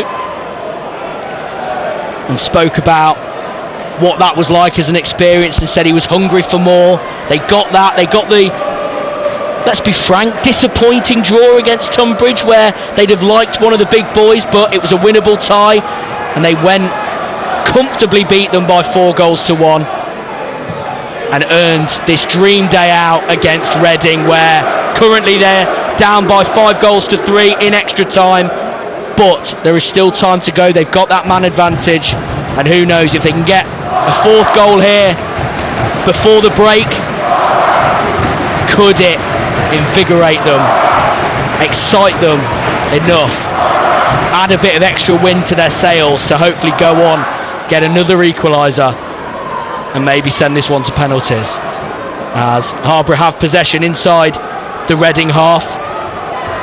Just playing it back now to centre-back Alex Morris, and Reading sat back 11 men behind the ball, as Ben Starkey cuts in from the left-hand side, goes and plays it to Josh Walsh, now in the centre of midfield. Lovely ball from him, out to Sandu. Will he whip a ball in? He does, it's nice. Is Malone on the end of that? He is, but his header is over the bar. He did well to get into a position to be able to get his head on it, pretty much on the edge of the box, but it's over the top of Button's goal. It remains Reading 5, sorry, it's a ridiculous scoreline. Reading 5, Harborough 3. Great play there. We talk about Josh Walsh, nice switch of play. Amos Sandu on the overlap, beautiful curl ball. Paul Malone coming on at pace and just couldn't find the target and keep it down. But that's the kind of endeavour we need. We just need to keep plugging away at that. Josh Walsh again, his name's been mentioned so many times in this game in the middle of that midfield. Tackles, passes, he's been superb, and he's still got 18 minutes to make an impact. Absolutely, as Reading go long with the goal kick. Ben Williams the man to get his head on it, and Josh Walsh wins possession, but it's going to go out for a Reading throw-in, and you can see now tired legs from the Harborough lads. They knew 90 minutes against the League One side was going to be tiring, but we're now into the 104th minute of the game, having taken it to extra time, and as I mentioned, few tired legs out there, but the game not over, as Andy Sparrow has said. It's 5-3 to Reading as they have possession down the left-hand side. Dorset inside to Savage, goes back to Dean, who was brought on after the red card to Abraham Kanu. Reading at that point knew they couldn't risk going on with a centre-back down against this huge Harborough Town side, who have threatened so much from set pieces. And at the minute, that decision from Ruben Sellers paying off, as Reading looks set to go into the 3rd round of the FA Cup, as Ahmed plays a ball down the line that goes out for a throw-in, and Harborough Town will get things going from inside their own half as Morris plays a throw-in inside to Elliot Taylor, but a little bit of a loose pass from him, but Ben Williams does well. In fact, Harborough do really well. Some nice place between Malone and Walsh in midfield, and there's a ball over the top to Rose. He's putting Dorset under pressure. Can he get possession? No. Reading do well to keep the ball, and they'll come forward down the left-hand side through Garcia. He's inside to Charlie Savage. Danger man for Reading since coming on in the second half. Craig, number 5 on his back, inside the right-hand channel now. Back inside to Charlie Savage. Lime green boots, floppy blonde hair, not too dissimilar to that of his father from a few years ago, Robbie Savage, although not quite as long. 5 goals for him for Reading this season, having added another one in the second half this afternoon. And it's Charlie Savage on the ball now inside the centre circle. Nice little 1-2 between him and Campbell. Will he play a ball through to Wareham? He does, but it's intercepted well by Dan Forbes, who's fouled in the process, and the referee gives a free kick, although Ben Starkey would have liked to have carried things on at his own timing. And as we hit 15 minutes of extra time, the board goes up and there'll be 1 additional minute of play. It's Reading 5, Harborough 3, BBC Radio Leicester Sport. Flip it around now. Ruben Sellers had the chance to speak to his troops at full time at 3-3. Mitch Austin's now got the chance to do the same. What can he come up with in that this little period, half time and extra time, to see if we can get back in this game? Elliot Taylor's come out here. He's come way out of his goal, and in fact, in the end, done really well. He meant that, every single ball. He came out, took control on his chest, ended up playing a ball down the line, and in fact Lewis Rose has got on the end of this. Kai Tong's got it in the penalty area. He's round the keeper, but he's wide. Can he get it into the box? Malone is there. Can he get a head on it? No. He's actually shielded very well in the end. But the referee has given a free kick against Paul Malone there for I'm not sure what, but I think it was the block, which for being big. That's yes, yeah, for being tall. And once Button sends this long, you would imagine that'll be that for the first half of extra time here at the Select Carl Easton Stadium in the FA Cup second round. Harborough Town against Reading, formerly of the Premier League. And I think it's worth pointing that out as the referee blows for half time and extra time. They'll be disappointed to concede the 2 goals in that period, but it's not over yet. If Harborough can get one early in the next period of extra time, who knows? But with just 15 left to play, it's Reading 5, Harborough 3. 8 goals now, Andy. I said before, it was a huge 15 minutes after the break. Shem Campbell, the substitute for Reading, he came on in the second half. 2 moments of brilliance, really. Some tired legs in that Harborough defence, but he pounced on that. A couple of great finishes. Jack spoke about it, just the ability to bring quality players like Jim Campbell off the bench, and you saw that there. And again, it was the way they came out that second half, came out quickly, 3 men forward, and I think you said it, tired legs. You saw out there just at the end of that first half of the extra time that it's just starting to feel the pace now. But Mitch is in there now. I can see him. We're stood here right above him, and I can see he's giving that talk just to try and get a little bit extra. Whatever you've got left in the tank, now's the time to give it. There's I think 15 left, but there's still life in this. Well, it's exactly that, isn't it? You look at the Shem Campbell there. He's came on. He's played for Wickham, on loan from Wickham. Has been performing well in League One this season. Harley Dean has played at Championship level for a couple of clubs in Birmingham and Brentford. Them players that they're bringing on as an impact have so much quality, and when you've got tired legs in Harborough, that's always going to be tough to contend with.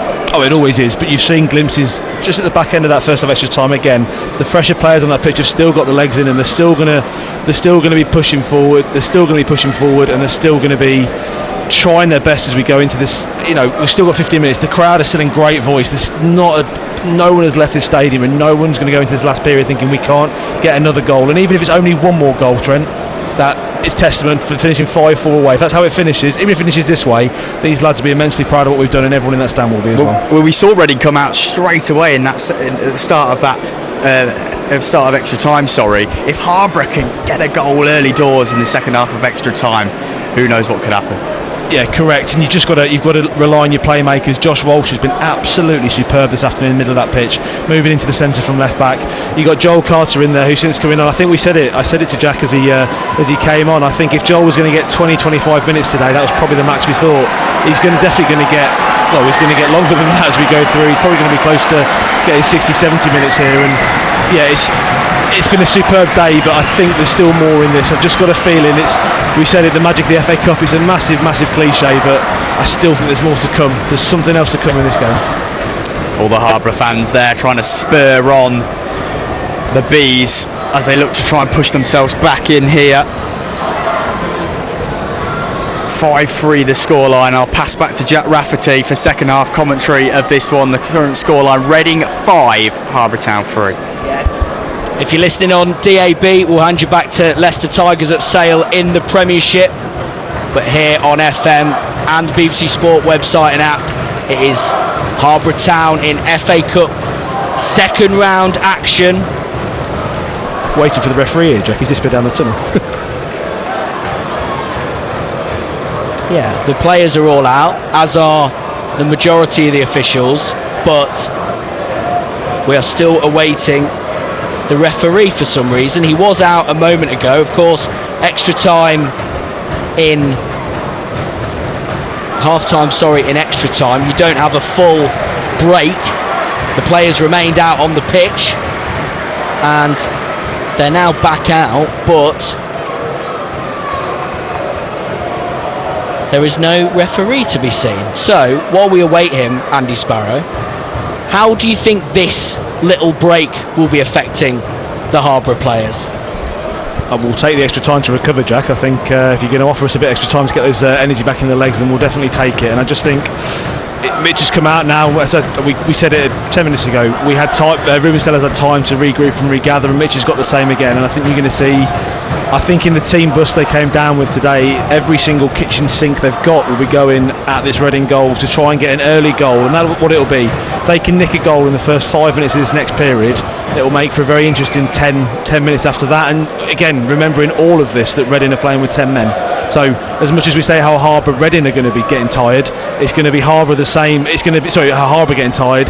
It's going to be Reading the same, who they're covering more of the pitch. There's less of them, and yes, they will be fitter. Yes, they are professionals, but they're also going to be feeling it too. So look, I said it's still not over. There's still goals in this. I still think Harborough can get something. And as I say, the crowd have got such a huge part to play in this last 15. So it's a little bit weird here. It's gone very quiet because no one knows what's quite going on. Yeah, so just to clarify, we're still awaiting the return of the referee, who is here. He was out, then he went, and now he's back out. And there's not much indication of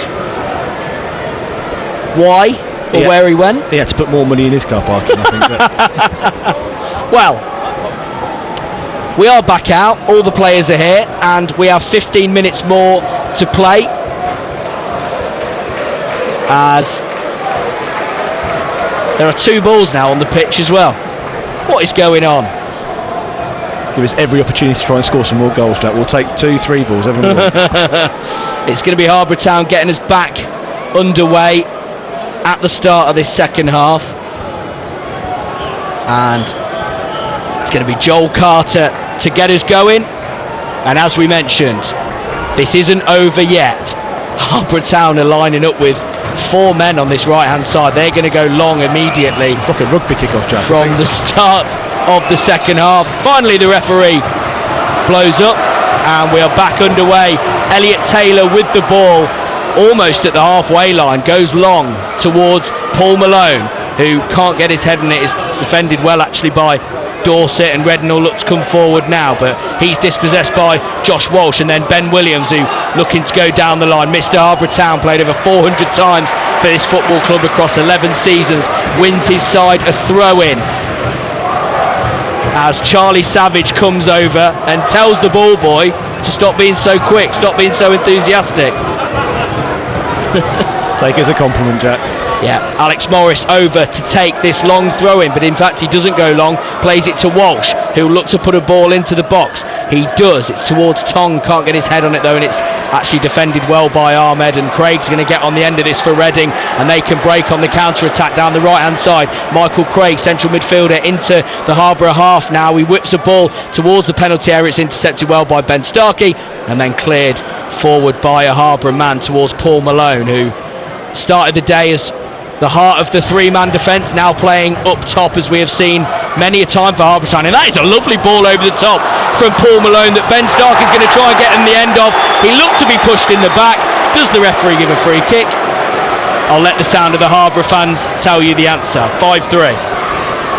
There was contact, but I think not enough. If he's not given ones early on in the game where Riley O'Sullivan's been pretty much wrestled to the ground, there's zero chance of that going to be given. But great ball by Paul Malone there. He's not just good in the air, he's good at the feet as well. Reading now looking to play it out around the back, and they go long well to Michael Craig just inside the Harborough half. He then cuts inside, finds it well to Andre Garcia, and they then go out wide to Charlie Savage.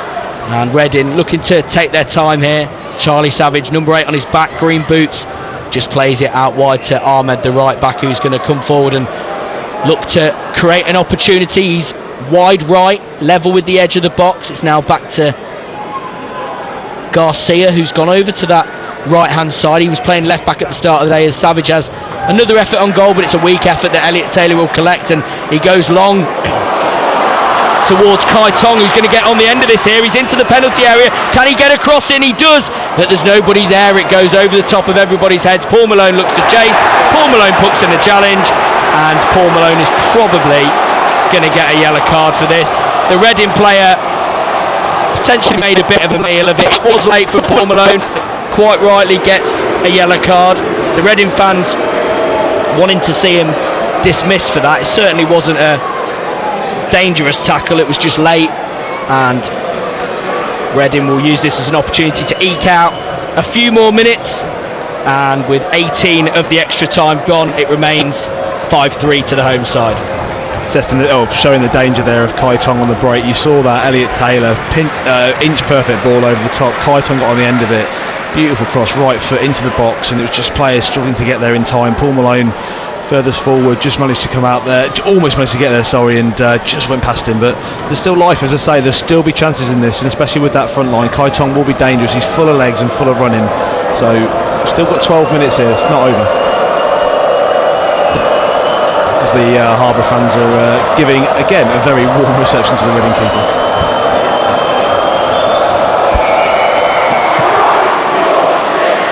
Button going long with the free kick as Morris wins his header, but it's off the back of Wareham, and Reading will look to come forward once again here. It's Garcia, but he's defended really well actually by Louis Rose, and he play a ball over the top to Kai Tong, but it's not the best directed pass, and Button's able to come out and collect, and Reading will look to build once again here. It's Dorset, the left back, brought on in the second half, finds Campbell, scorer of 2 goals in extra time, now on a hat-trick, and he goes back to Charlie Savage, very impressive player. He is the Wales international, and Ahmed now the right back looking to go past Ben Starkey, but he does well, Starkey, to prevent him from getting away from him, and Reading forced back to keep possession amongst themselves, as Sandu then does really well to win the ball. Can Harborough create something? Tong out wide to this right hand side. Louis Rose, he's got Dorset for company. Will he cut inside onto his left foot? He does, but loses possession to Charlie Savage. Looked like he stumbled over, and Reading once again will collect this and look to come forward once again through Garcia. He then switches the play to Ahmed, the right back. He's got plenty of space to run into, but Sandu's over there to prevent him going any further, and once again Reading will look to play it amongst themselves. BBC Radio Leicester Sport live from the Select Car Leasing Stadium, FA Cup second round action. Harborough Town making history by being here, as Reading looked to come forward once again. Garcia looked to play a ball over Ben Williams, but he intercepted it and defended it well. Kai Tong does well to win a header on the halfway line, and then Paul Malone trying to win possession, but Harborough Town choose to just go down the line, and there's an offside flag against the attacker, and Harborough will have a free kick from level with their own penalty area, and Elliot Taylor will opt to go long once again. These fans trying to get behind the boys, 10 minutes to go, still time, and as I say, Reading quite happy now just to keep the possession, knocking it around, but Harborough are going to get the chances. There's going to be 1 or 2 in this. You're going to see the likes of Kai Tong going long over the top. There's a wrestle for the ball in the corner. Yeah, Dorset, the man, basically sat on the ball in a left back position. Alex Morris putting him under pressure, and actually does well in the end to win the throw in a dangerous position. If Harborough can get on the end of this now, it will be a nervous final 8 minutes or so for Reading in the FA Cup. Morris puts the ball under his shirt, dries it off, preparing for a long throw in, as he goes actually relatively short, but it's headed on by Ben Williams. That has to be a corner, and it is off of Dorset. I guarantee you Elliot Taylor is asking a question there. he wants to be in that box, I can see it already. A goal here would be crucial. Josh Walsh, the man over to take it, number 3 on his back, Leicester City Academy product, financial broker in the week. He takes it flat towards the goalkeeper. There is a head on it, but it's cleared well by Reading, and then Charlie Savage chooses to go long. But Ben Starkey, can he collect the ball? No. And in fact, the same happens from a Reading man who tries to play a quick ball, unable to do so, and then Carter heads it on well to Kai Tong. Did he get the final touch? Yes, he did, and it goes out for a goal kick to Reading that veteran goalkeeper David Button will take his time with. There's about 7.5 minutes left to play here, and it remains Reading 5, Harborough 3.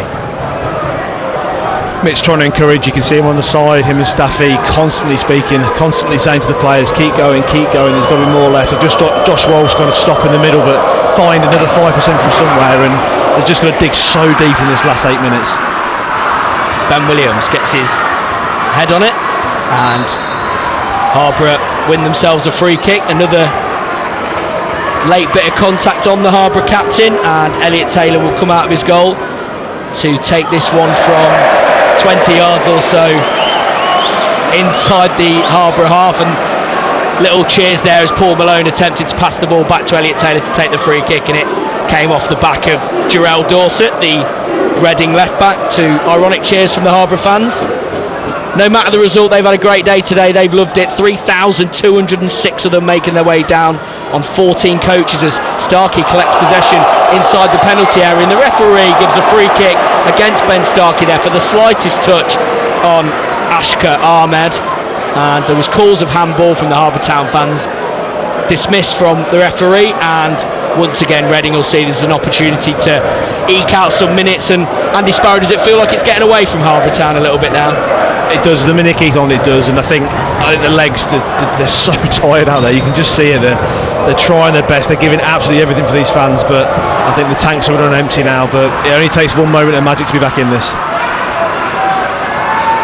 Ben Williams wins his header, but Reading able to collect. Joel Carter does well to retain possession. That Rolls Royce in midfield does really well actually. Plays it off to Ben Williams, who chooses to go long, and Kai Tong can get on the end of here. Can he cause a bit of bother in the right wing position, level with the edge of the penalty area now? Can he go inside, cuts in himself onto his left foot, then plays it out to Dan Forbes right on the touchline, paint on his boots, but his cross is blocked well by Charlie Savage, and Garcia does well to get in and win the ball, but a little deft touch from Dan Forbes did enough to knock it off the foot of Garcia, and he loses possession to Ben Williams, who chooses to go back to goalkeeper Elliot Taylor to restart things. 5 minutes or so left of extra time here. Can Harborough Town create one more moment in this FA Cup second round fixture as they win a throw-in in a decent position, level with the edge of the penalty area, and Alex Morris bursting out of that Harborough Town shirt. He's so big, incredible Hulk-like. He's going to come over to take this long throw-in. He's also got Josh Walsh with him. He does choose to go short. He doesn't.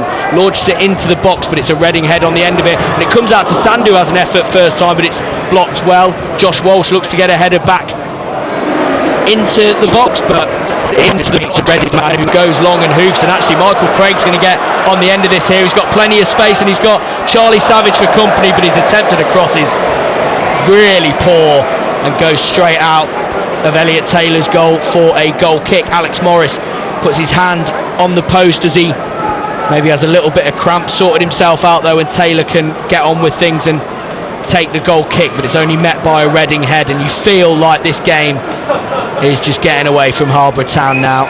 It's been an incredible achievement to get here, but it looks like possibly the end of their FA Cup journey will be here at the Select Car Leasing Stadium in Reading, as Kai Tong does really well to win the ball actually. Joel Carter, who has tired legs here, this is the first time he's featured this season, came on at the break for Sandro, and are we seeing a bit of tired legs from Joel Carter now, having been out for so long? Oh, I'm not surprised at that. I think the intention probably would have been to give him about 20-25 minutes in the second half, and I mean, what's he coming in for now? He's 75 by the end of this. He's had a great performance, and I know all Bees fans are really happy to see him back in the squad, back on the pitch. He's almost as good as the new signings for us, Jack. So hopefully we can carry this on into the league campaign. Reading clear once again. We've got 3.5 minutes left of the additional 30. Of course, no replays in the FA Cup from the first round this season. Thank you, Jurgen Klopp. That would have been interesting. Tuesday night back at the Beehive. I think, look, it's a conversation that will happen, you imagine, but, you know, had this been last season's FA Cup, that's exactly what Harborough would get. They wouldn't be having to play an extra 30 minutes with tired legs. They would have a game, as you say, at the Beehive on Tuesday night where anything can happen. Well, you look at it today, the two games, obviously Kettering as well, took Doncaster to extra time, and had it been last season, both of us were heading to replays in the week. So it's a discussion point to be had, and definitely one that I think in the future they need to reassess, because you know it gives non-league clubs that lifeblood. It gives us that other opportunity, and this one, you know, would have extended it, and we would have come back on Tuesday. And I think you look at Reading's fixture situation and how it would have played out for them. What side would we pick, Jack? Because I don't know. I've got no idea what side he would have picked, because you know they are fairly threadbare. So it would have been interesting. But hey, that's what ifs, and we're here and now as Elliot takes his free kick. Elliot Taylor launches it towards the Reading box. Alex Morris looking to get on the end of it, and the referee gives a free kick against the Harborough defender for a push. And with just a couple of minutes left of extra time, Reading will take their time and look to eke out the final couple of minutes and see themselves into the third round of the FA Cup. Of course, when Premier League and Championship clubs come into it, Harborough Town could have been rewarded with a trip to Manchester United, Liverpool, Mitch Austin's beloved Tottenham Hotspur, or maybe they could have faced Leicester City. Imagine that. I'd already told Owen Palmer-Atkin I was doing commentary if that happened.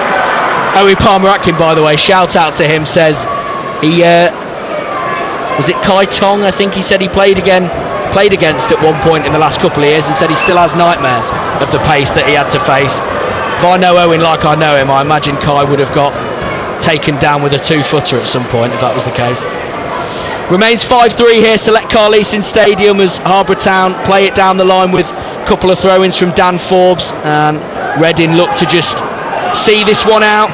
The League One side with a 2-goal cushion thanks to those 2 goals from Kem Campbell in the second half, in extra time, and they are going to be the ones in the hat for the next round. But those Harborough Town players have done their fans, their manager, their families all proud today.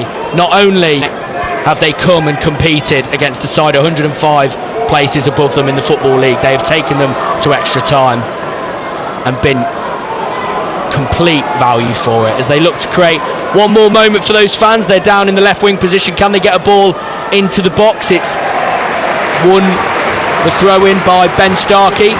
Josh Walsh over there, and Alex Morris is going to come over and chuck one more long throw in into the box as we tick over 30 minutes of extra time. The board hasn't go up, so you would think as soon as this is cleared, that will be the full-time whistle from referee Declan Bourne.